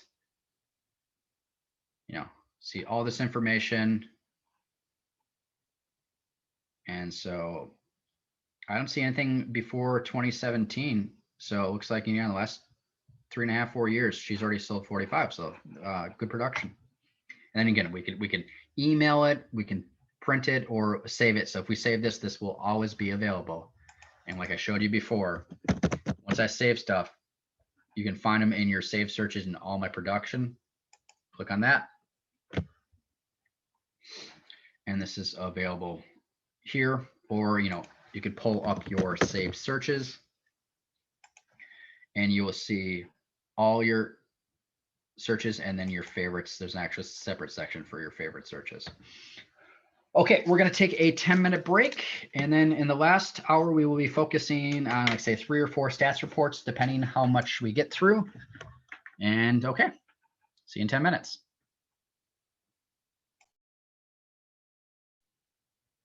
Okay, so to sum up what we've covered, so the first hour we did the full CMA. Then in the second hour, we did the full CMA, the quick CMA, the statistical CMA, the one-line CMA, and then finished it off with the all my production report. Now what we're going to do is we're going to do a few more stats reports.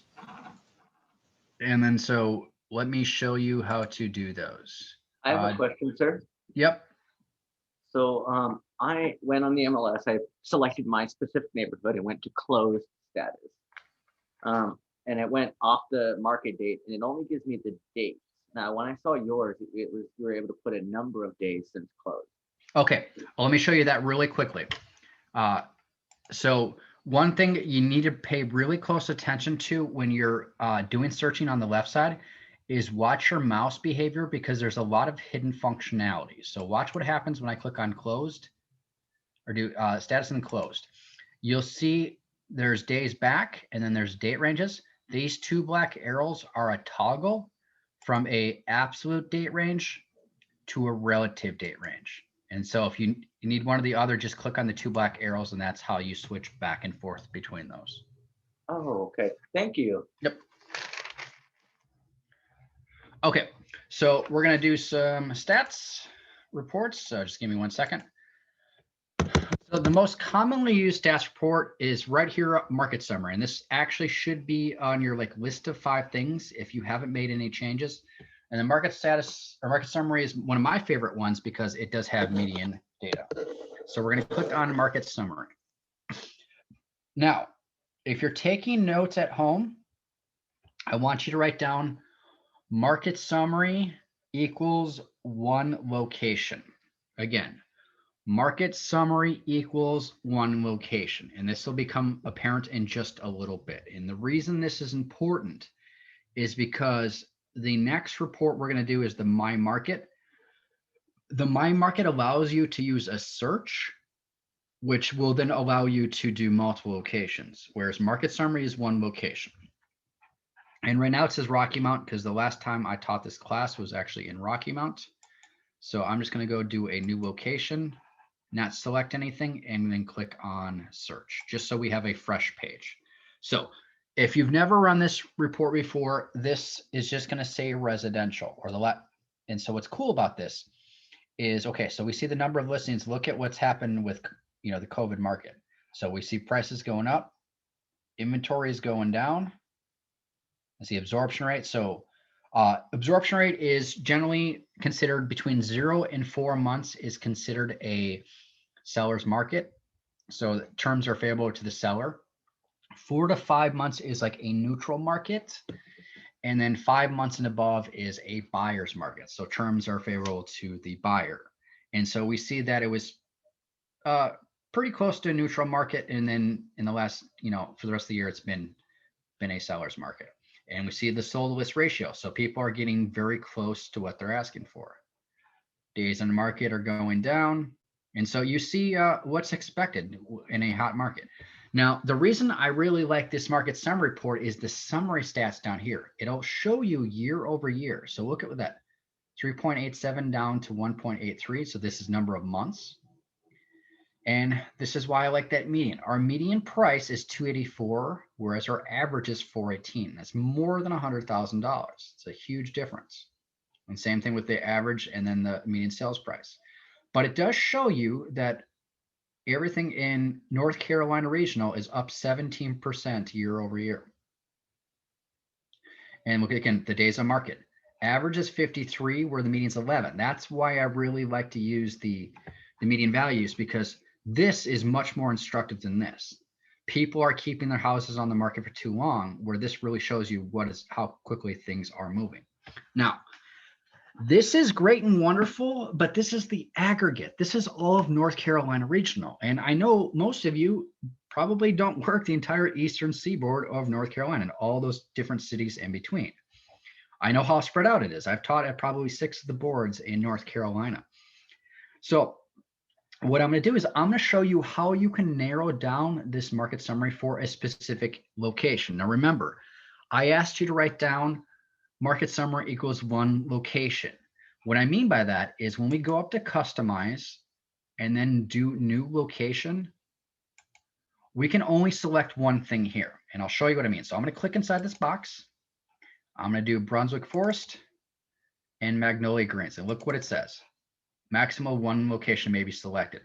So with that in mind, if you remember I did it twice in the 101 class and in the 201 class, you can draw map shapes. A map shape is one location, and I'll draw one again. So a one location could include multiple subdivisions, multiple cities. It could be, waterfront from Emerald Isle up north, up the little barrier island. So again, one location, but you can use that shape. So we're gonna do this one more time. We're gonna go to customize, new location. Now, when you get here and then you click inside this city, postal code, etc., you'll get a pop-up with some suggestions. These aren't the only options. People get confused. If you don't see what you're looking for, just start typing it in. And you'll also notice there are some map shapes that I've been drawing. I've been teaching quite a few classes in North Carolina Regional in the last 4 or 5 months. So I have a lot of map shapes, and I will draw another map shape to show you how that works. But what I can do is I can do a new location of Jacksonville. Now, when you type in something, make sure you look at what you see you don't always see what you're looking for at first glance. Because if I were to say type in Carolina, we have 51. So there's a bunch of different subdivisions, and I show all. And then there's City of Carolina Beach and Carolina Shores. So don't just click on the first thing you see, because sometimes, like again, if we're doing Carolina, there's so many things that it matches on, you may have to click on show all. But we're going to keep it simple. We're going to do Jacksonville. So I'll do the city of Jacksonville. And that's the one location. And then report date. It's going to show you since the last full month. So the last full month was December, but if you click on the year, you'll see you can go back.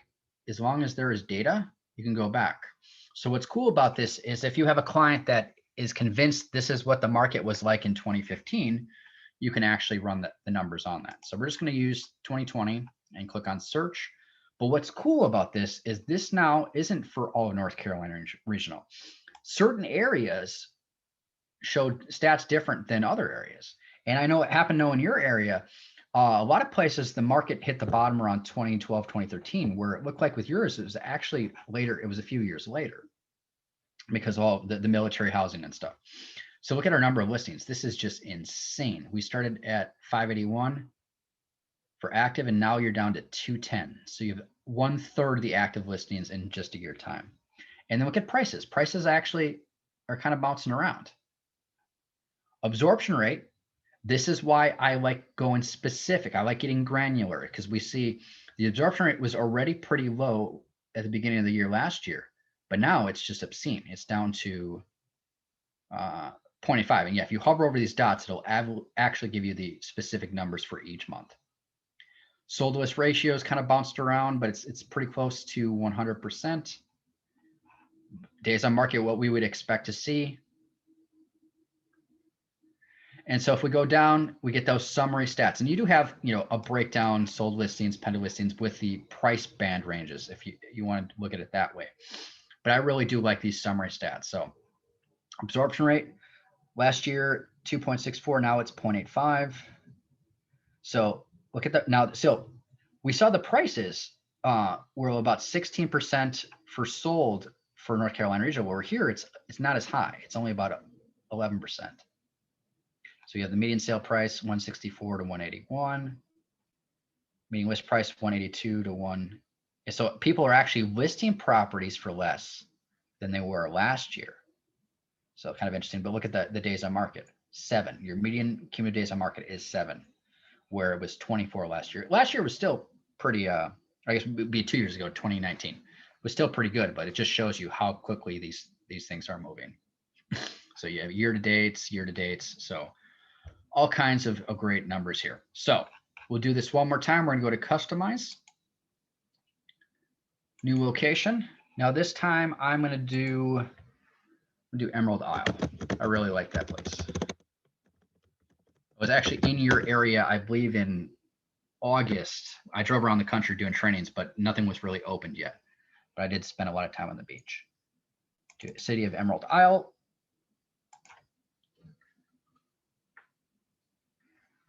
Okay, so same thing. Number of listings, prices, absorption rate. So look, they were in a clear buyer's market at the beginning of the year, and now look, it's to seller's market. Yeah. People were just, things were not moving. They weren't getting the price, and then now they're getting very close. And the days on market just all over the place. Generally, when you see it bounce around like this so much, just because there's not a lot of listings. But we see, look at the absorption rate has changed quite a bit. Days on market has changed quite a bit. So median list price is actually up 12%. And then the median sale price is actually up 9%. So some really cool stuff. Now, remember I told you can use map shapes. So I'm just going to do a quick search, or maybe I'll just even start one by typing in residential. I'm going to open this up into new tab. And I want to draw a map shape. And remember, one location. We're limited to one location. So what I want to do is I'm going to switch, because we're on the map, I'm going to switch in to zoom in a bit.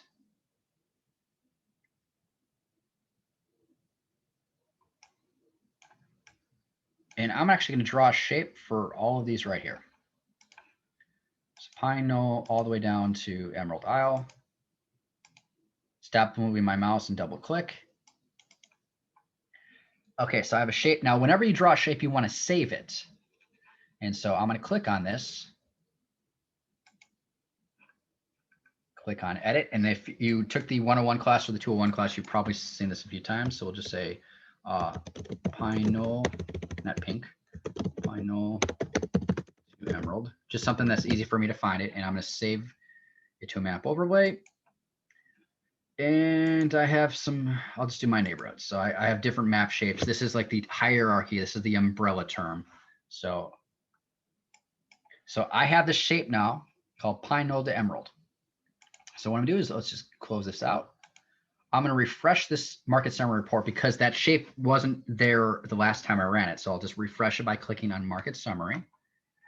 And then we'll go into customize. And then I'm gonna go to the new location. And so if I click inside the city postal code, I'm going to see all my map shapes. Now, right now I have a bunch of map shapes. It's just showing me my hotspots. So I can just start typing in that shape called Pine Knoll to Emerald right here. And again, don't click on the first thing because it wants to do a subdivision. So click on Pine Knoll. And so what this is going to do, and this is going to take a bit longer because this is a map shape versus a fixed thing like a city or a subdivision. I'm going to run this for that entire shape, which is going to include like 3 or 4 different cities, all, waterfront property on that, on the barrier island. So what's cool about the market summary report, again, you are limited to just one location, but you can be specific on what that location can be. It can encompass multiple cities. So if you have neighborhoods that are very similar in a couple different cities, or you have waterfront properties, or golf course communities, whatever it is that you want to draw that shape for, it will draw that. It will do the stats for that shape. So this doesn't usually take several minutes. This might take up to 20-30 seconds if you have a shape. But so let's just kind of sum up what we're doing with this market summary report.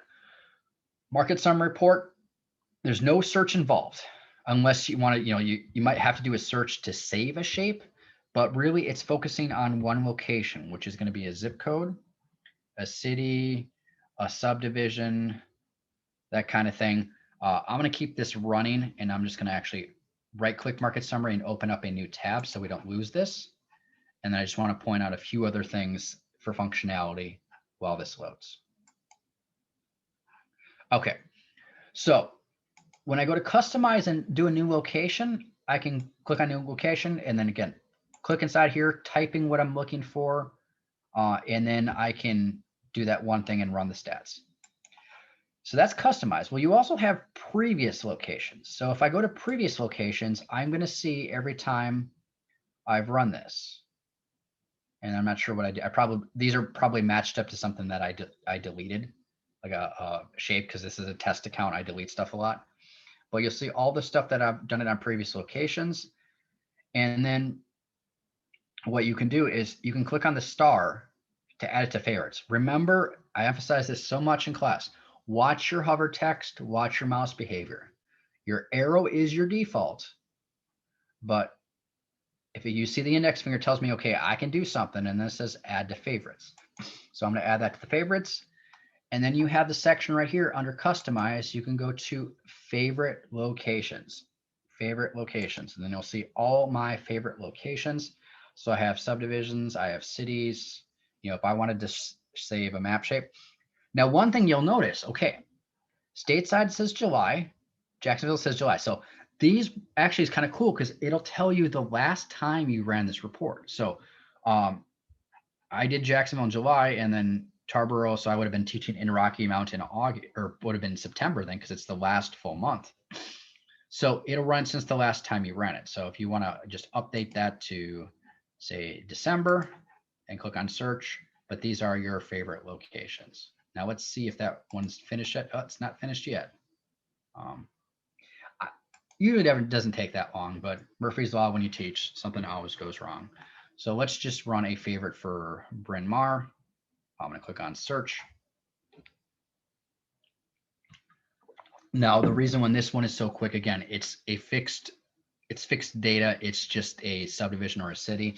That's very easy for FlexMLS to return back the results. Where my map shape, I'm including multiple things. It's having to calculate all the listings that are in that shape that I just created.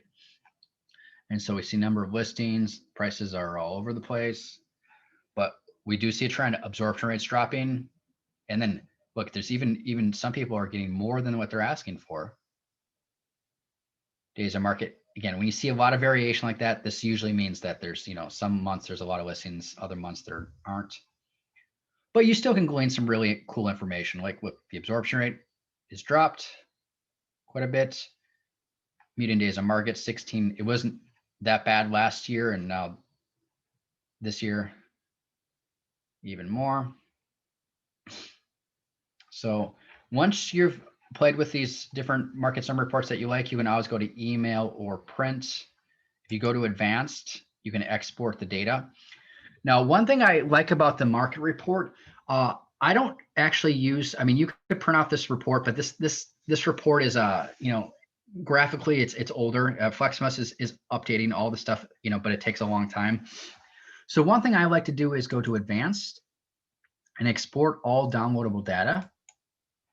And so it'll create a CSV file and it's a comma summated value. So if you have Excel or you have like Google Sheets, but it'll just give you all the data. So what I would do as an MLS director is I'd teach a class when I was in Arizona, and I'd show my members how they could export this data, and then we would create infographics that we would have in like Excel or Google Sheets. And so they export the data, and then every month they basically just spend a couple minutes plugging in these numbers for like certain cities or subdivisions they work.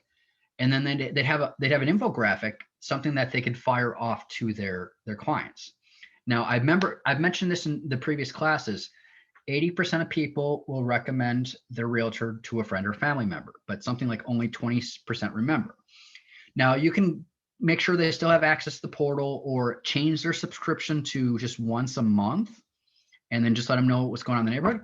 Or I know a lot of realtors, they'll pull stats, quarterly, spend some time making a nice infographic, a couple hours getting a nice infographic, then they could just plug in, numbers. And then, they create this nice visual infographic and they'll share it on Facebook or Instagram, or they'll email it out to their previous clients or current clients so they know what's going on in the neighborhood. And because it has their name on it, has their information, your clients are more likely to remember who you are and then refer your business to friends or family members. So the stats here, go up to advanced, export all downloadable data, or just the display on page. That this has a bit more. And then you're going to create a CSV file. And I don't have Word installed on this. That's why it's not doing anything. I use Google Sheets. But you get the numbers and you can create a nice infographic. Okay, there we go. So it is finished. So now this is the map shape for, as Pine Knoll is actually the eastern part of the island, all the way down to Emerald Isle. So we see similar things that we're seeing everywhere else. There were listings, and now there's not as many listings. Prices are kind of going up. Absorption rate is going way down. Ratio is now very favorable to the sellers. And days on market all over the place, but that's a lot of that comes down to just number of listings, but also these tend to be higher end houses, and we know they will usually stay in the market longer. But we have our summary stats, which really show us some really cool things. So the median down to 10. And so we see the list price is up 10%, the median, but they're selling about 7% year over year. So that is the market summary report. It is my favorite one, and I find it's one of the easiest ones to use. So if you have any questions, please plug them into the chat. But what I'm going to do is I'm going to go to the next report. So market summary is right here. The next one is not up on this screen, but if you go to menu and you scroll down, there's going to be a statistics section, and it is right here, my market. So I can star this if I want to add this to the top. So check your notes. Market summary equals one location. My market equals save search. Now, when you do the my market, you're going to be using save searches. Now, I'm going to save a search for my market. And watch what I do. If you remember when we were doing custom hot sheets, we weren't saving a status. It's the same thing here. We're going to go to quick search.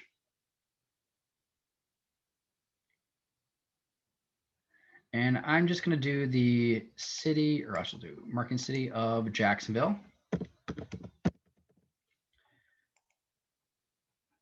And then what I'm going to do is I'm going to uncheck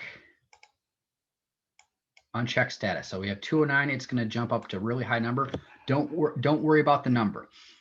The reason I'm unchecking status is whenever you're doing stats, you don't want to limit your results by only doing certain statuses.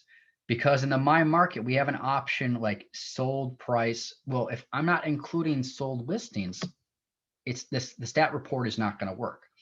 So I'm going to have that unchecked. So what I'm going to do is I'm going to click on save. I'm going to save this search.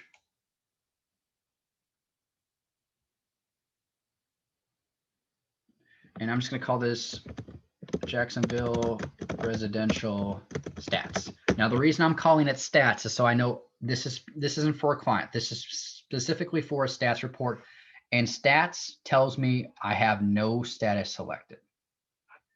Now I'm going to click on save. So I'm saving the search before I run the My Market. You could do it at the same time, just personal preference. So what I'm going to do now is I'm going to go into My Market.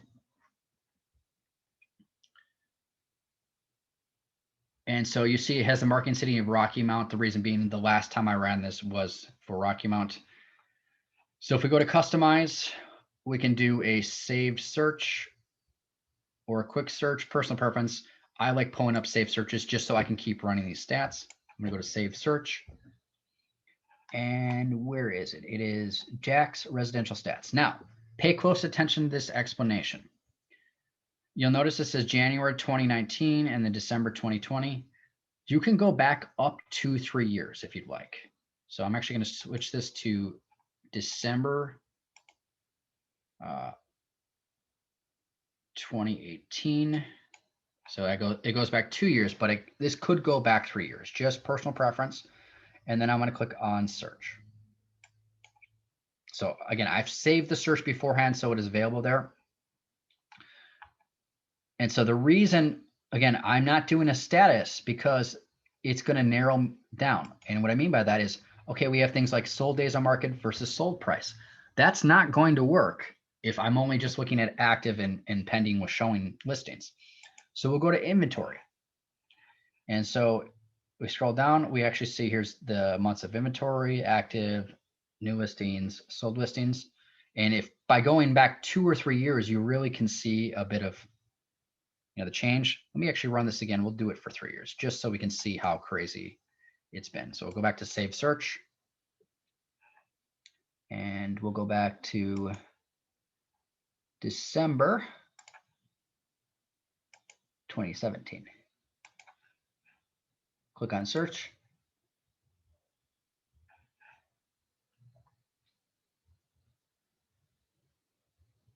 There we go. Okay. So there might be bad data this month. I'm not quite sure why that's so high, but what we see is crazy inventory changes. So active listings, months of inventory.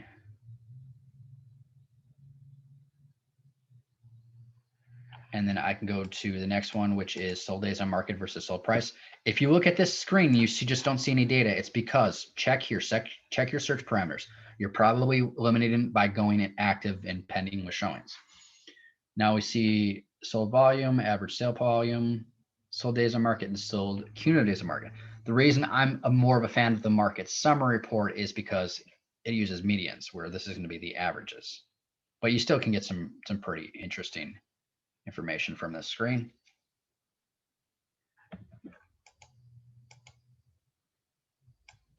And then we're going to do sold days on market versus sold units.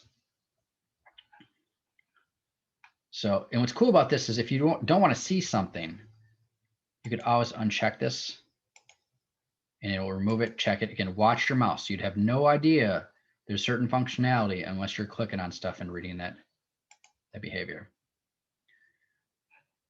And so you can print this off, or if you have like a Snagit tool or something, you could always cut and paste, snag this part and then paste it into Paint or something if you want to do that. So we have active listings, new listings, sold on days on market, and sold cumulative days on market. But again, these are the averages. So you do get to see the trend, but I like the medians. Then we're going to go to, there we go. Come on.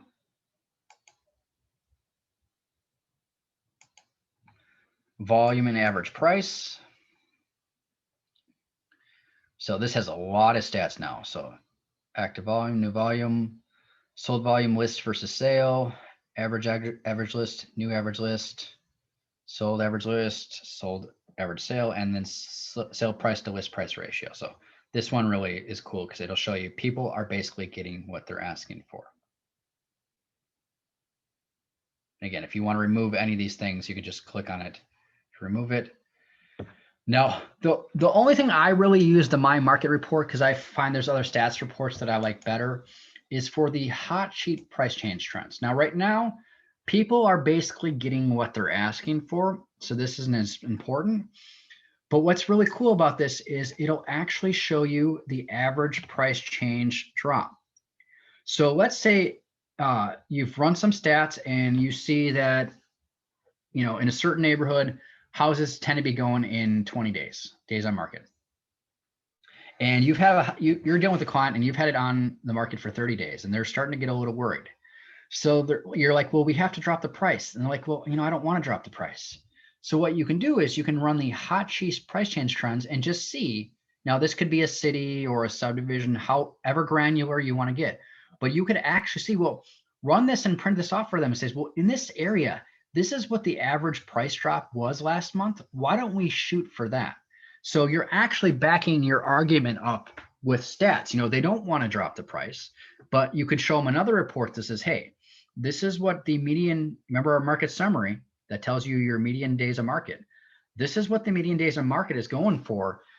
You're above that. And that's when people start to wonder if there's something going on with the house. So we really need to drop the price, but why don't we use some numbers to back us up and decide, okay, well, what should we drop it at? And decide, okay, well, let's look at what's the price drop has been in the last couple months in this area, and we'll shoot for that. So that is the My Market report. So to sum up, remember, market summary, one location, My Market, save search. Now you can go click on My Market and go to customize and do a quick search and then just do a search from on the fly. So I really don't like this format. It's some of the older FlexMLS functionality. So I click on this and put in information. One of the reasons I don't like this is when I do, it's a lot easier for me to do a map shape. So, if you just have one location, you can draw a map shape that includes multiple things, but a save search allows you to do all kinds of different things. So I just find that if I'm doing a saved search, I'm probably going to do it again. So it makes a lot more sense for me to save that search. So that's what we're going to do. We'll do it one more time. I'm going to do a quick search.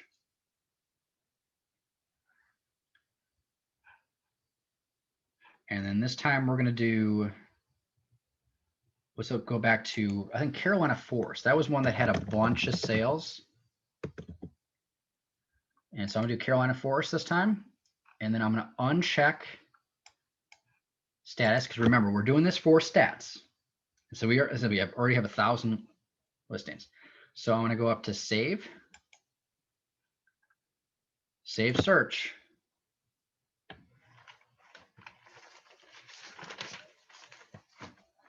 And I'm going to call this Carolina Forest residential stats. I'm going to type in stats. I know no status is selected. Click on save.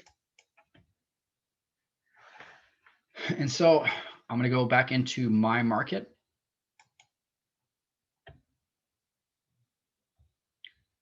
And go to customize, save search. Where did I do that? We call that Carolina Forest Res Stats. And let's go back 3 years again, just so we get some nice data. But you can do whatever month, and it says you don't have to go back just the last 3 years. You can run whatever years you want. Do December 2017 to 2020, click on search.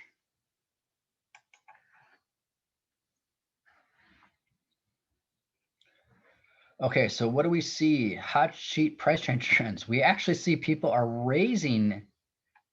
It's going above, or there's just not enough data, but we see the different changes. So it actually has gone up 2.65% in September and October. This just must not be enough data there, but so we see a range. And I really like to go to the granular level, because if you run this for just everything in North Carolina regional, it's almost always between like 4 or 5, 6%, like every month. Just doesn't really seem to change. Where if you break it down into the different locations, you can see some interesting stuff. But if we were to go to, say, like sold days on market versus sold price, you can see some interesting stuff. Now, whether or not these other charts are useful to you, I'm not a realtor or an appraiser, so I don't necessarily see the value that you may see. But the hot sheet price change trends, that's the one that I really do see value. Again, you have a client who doesn't want to drop the price, so let's use some math and say, okay, well, this is what the price dropping is on average this month or the last month. Why don't we shoot for that? So that was the My Market. Go to customize, quick search if you want to do it on the fly. I always like to do a save search though, because if I'm doing it once, I will probably do it again. You can email or print this. Otherwise, advanced, it will allow you to export all downloadable data, which is going to be like we talked about with the market summary. If you want to, have all the numbers so you can bring them into Excel or Google Sheets and create some infographics, that is something you can do. Okay, we're going to do a couple more reports. I'm going to go into menu. And I'm looking for the inventory and production. The inventory and production is actually a group of reports. Or what you could just do is type in INV, inventory and production. And the first one I'm going to do is summer statistics. This is just a really, really simple report for just like number crunches. So we're gonna do summary statistics. And I can have all property types selected if I want. But let's say I just want to see, and if I click inside this box and start typing in Jacksonville, it'll jump to it, but I can't type fast enough. So we'll do Jacksonville, or you could do cities, whatever you want. But I'm just going to look at, and maybe I do want to just specifically Jacksonville Board of Realtors. I don't want to do member, I'm going to do MLS. So what I'm going to do is I'm going to look at just the numbers for all of last year. So 1/1/2020. And then do 12/31/2020. And when I click on next, just give it a few seconds to run. And so this is going to show me everything that's sold. You know, list sold, co-broker, new, and then we have sold price for list price. So just some basic numbers. I like the market summary better because it's more visual, and again, it has the median values, but some people really like the summary statistics. It is literally the easiest report to run. So just so you see how that one works, and you can always print it. So we'll do that one more time. INV, terrain production, summary statistics. Maybe this time we'll just do residential. And you can do subtypes, however you want to break this down. Just try to keep it as simple as possible in the class. Let's actually do, we'll do Jacksonville again.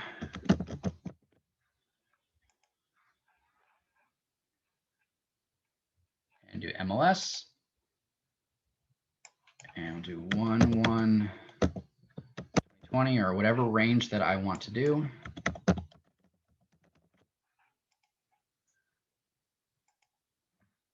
Click on next.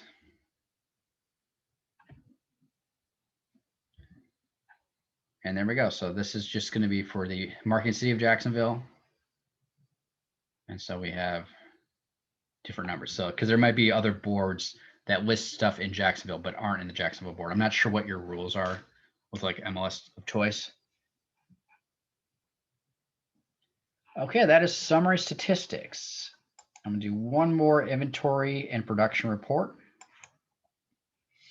And that is going to be saturation analysis. So really what I'm showing you is the 4 most commonly used reports and how they work. There's a bunch of other reports, but there's so many reports, people get overwhelmed with them. So if you want to see what the report actually shows, just click on view sample and it'll show you what the output would look like.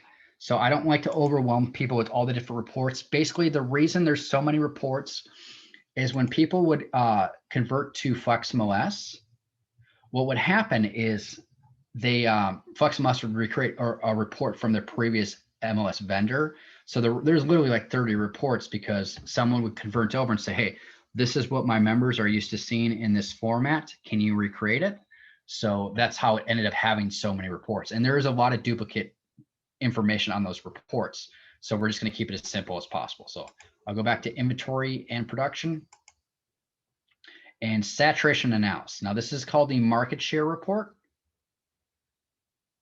So we're going to do saturation analysis and let's just do residential. And we're just going to keep residential. But the key thing here is we're going to do market share. And let's just do everyone in this association. We'll do Jacksonville Board of Realtors. But you want to do market share. And so what I want to do is I want to see the market share of realtors last year. So 1/1/2020, 12/31/2020. And then I'm going to click on next. Now you need to pay close attention to what I'm going to do. So they have options to rank members. You will see where you as a member rank among all members in Jacksonville board. Then we have offices. Now the differences between offices and companies it's kind of confusing. So think of it this way. If you're a boutique office, what's called Rebel Alliance Realty. And so you're just one branch though, you're an office. Whereas company, if you have Century 21 and then there's 4 branches, these are all the branches where the office is just an individual standalone office.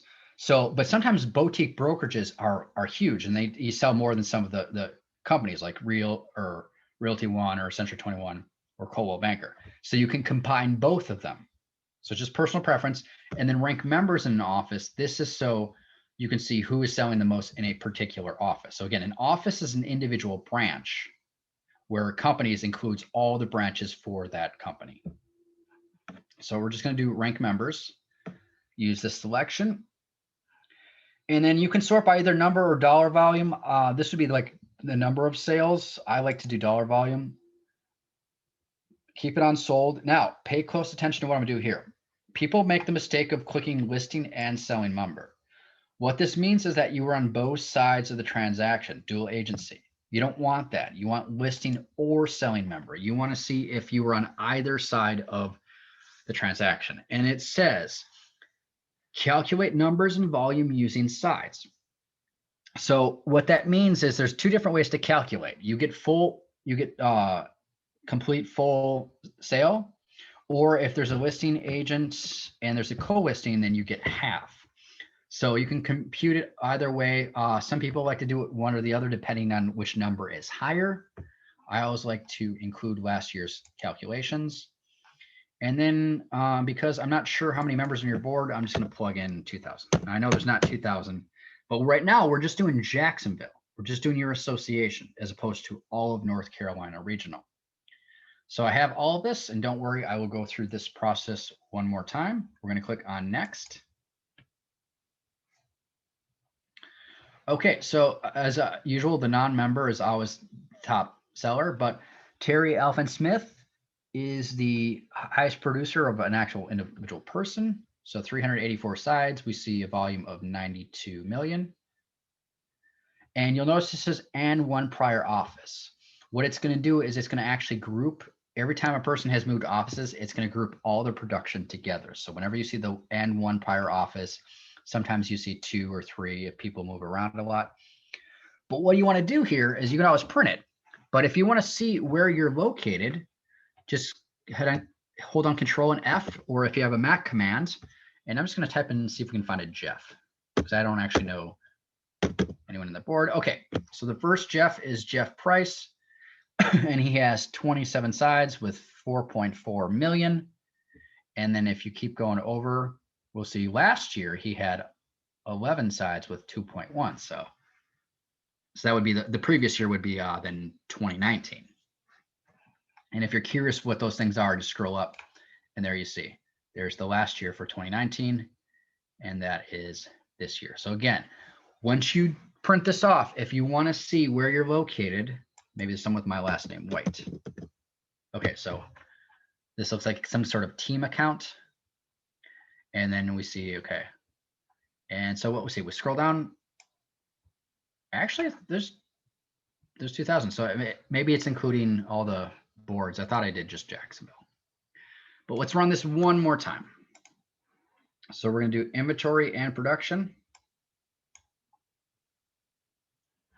We're going to do saturation analysis. Now I'm just going to do residential right here. But I could do whatever one I want. Let's do Jacksonville again. And then I'm going to do market share. I'm plugging 1/2020, 12/31, 2020. Click on next. So this thing is the key thing on this page is the market share. People often just run it for member and then they're like, well, where's the ranking? You have to select market share for it to actually rank. Click on next. Remember, members are you among all other members. Offices are individual branches, but they may be a standalone branch if it's a boutique. Company is all the branches in that company. This combines the two. And then rank members in office would be, you know, if you want to see if there's 15 people in your office, where you're ranked in that office. Use a selection, number, dollar volume. Okay, we'll do number this time. But the key thing to remember is listing or selling members. If you're either side of the transaction, you don't want the and, because that means you're double dipping. You're on both sides, and that, depending on the board, that may not be that common. I'll uncheck sides this time just so we have some different numbers, and I'll include last year's calculations. This time I'm going to plug in 10,000, see what we get, and click on next.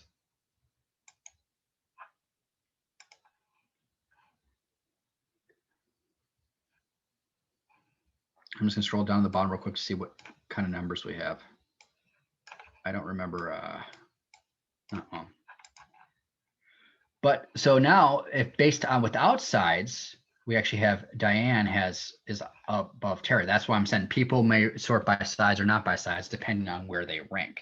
Because some people, if they're counting by sides versus full listings, it can give you different numbers. And so again, Control F or Command F, plug in your name. So there's Jeff Price. Okay. So okay, so maybe actually your board's bigger than I thought. So we have 2,441 people. Okay, Irina asks, who is behind non-member on top? This would be if you're working with someone from another board. And so like the one side of the sale. So when people close out listings, you have a non-member, meaning again, someone from another board. That's why this is always the top one so they're always getting some sort of credit. Okay.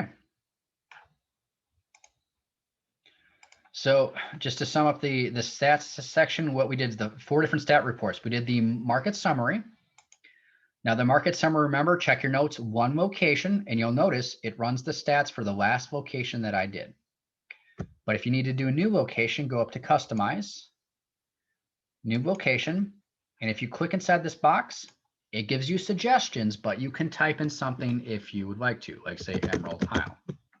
Don't always click on the first option because that might not be what you're looking for. So finish the entire city or subdivision and then look for it. You can go back whatever year you want, run this, get some good stats. Under customize, we also have previous and favorite locations. I was email or print or advanced if you want to get the just raw numbers to create your own infographics. Then the market summary, I always like to save a search first. The key thing is when I save the search, I don't select the status. And the hot sheet price change trends is my favorite part of this, but you could use the other ones if you're interested in. Then we focused on 2 stats reports in the inventory and production section, which we just did. Again, there's about 30 different stats reports. It's because FlexMLS keeps recreating stats reports based on what previous associations used at their different vendor, like say Paragon or Matrix or Innovia, whatever it was.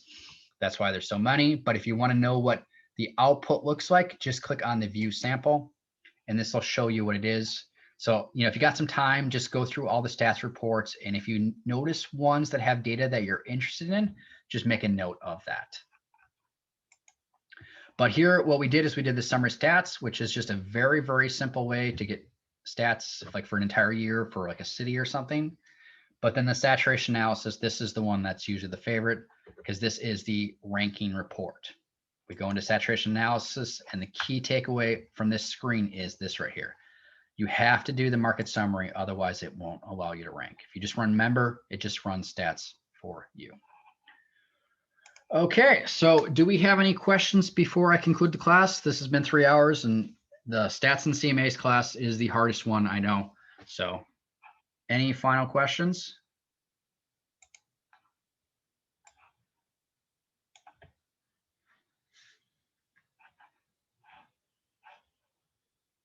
Okay, Jesse, what's your question?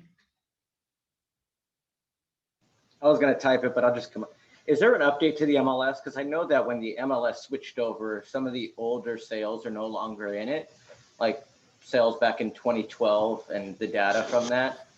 And how do we integrate that? So like if I'm looking at a property that doesn't have information anymore, is there a way to still do a CMA for that or still be able to pull the data? Because I mean, I know specifically like my parents' home, they bought in 2012 and their data is no longer in the MLS. Okay. So you converted to Flex MLS in like 2015 or no, maybe it was 2016. Flex MLS takes all the data that's given to it. So a lot of times previous vendors will cap it off by like 3 or 4 years. So that's not on Flex MLS. They're only able to convert what they're given. So if the data is there, it's already in the system. Now, whether or not it was like purged because maybe there was bad data, you're going to want to talk to Daniel, the CEO, to see if I'm not aware of anything like that happening. But I worked for Flex MLS for 5 years, and I was on the team that converted. And yeah, we always converted as much data as possible. But sometimes other vendors would get a little petulant, we'll say, and then hold back some data. So I did notice that when I was prepping for this class that things didn't seem to line up. Like you might have a property that was sold, but then you look at the history, it looks like it's the only time. But then what I would do is I would go into, let me just pull this up. Let me zoom into Jacksonville. So depending on how things are mapped, one good thing you can do is if you don't notice the history right away, you can always zoom into an actual house or like a parcel and click on the eye for the nosy neighbor and then click on the parcel and it will show you all the times it's been listed. Now you might want to try that, but if the data is there, it's in Flex MLS. So it's not on Flex MLS if it's missing.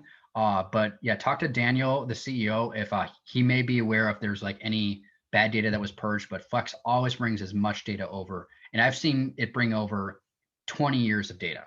So, but that's not a Flex. I'm looking at one and I've been trying to look at it for my folks. And I mean, they're in Jacksonville. You know, when I pull it up, it says no photo. Basically it just goes to Onset County Tax lookup and that's it.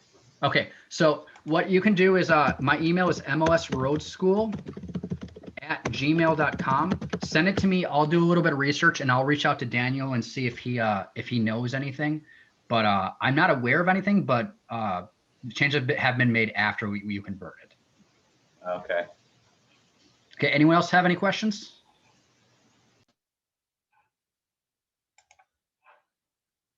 Okay. I think we're good, Heather. This was recorded, so you will be provided the recording probably sometime tomorrow. Hopefully everyone got to sit through my 101 and 201 classes. Otherwise, those were recorded as well. I hope you learned something and have a wonderful day. Thanks, guys. Have a good day. Thank you so much.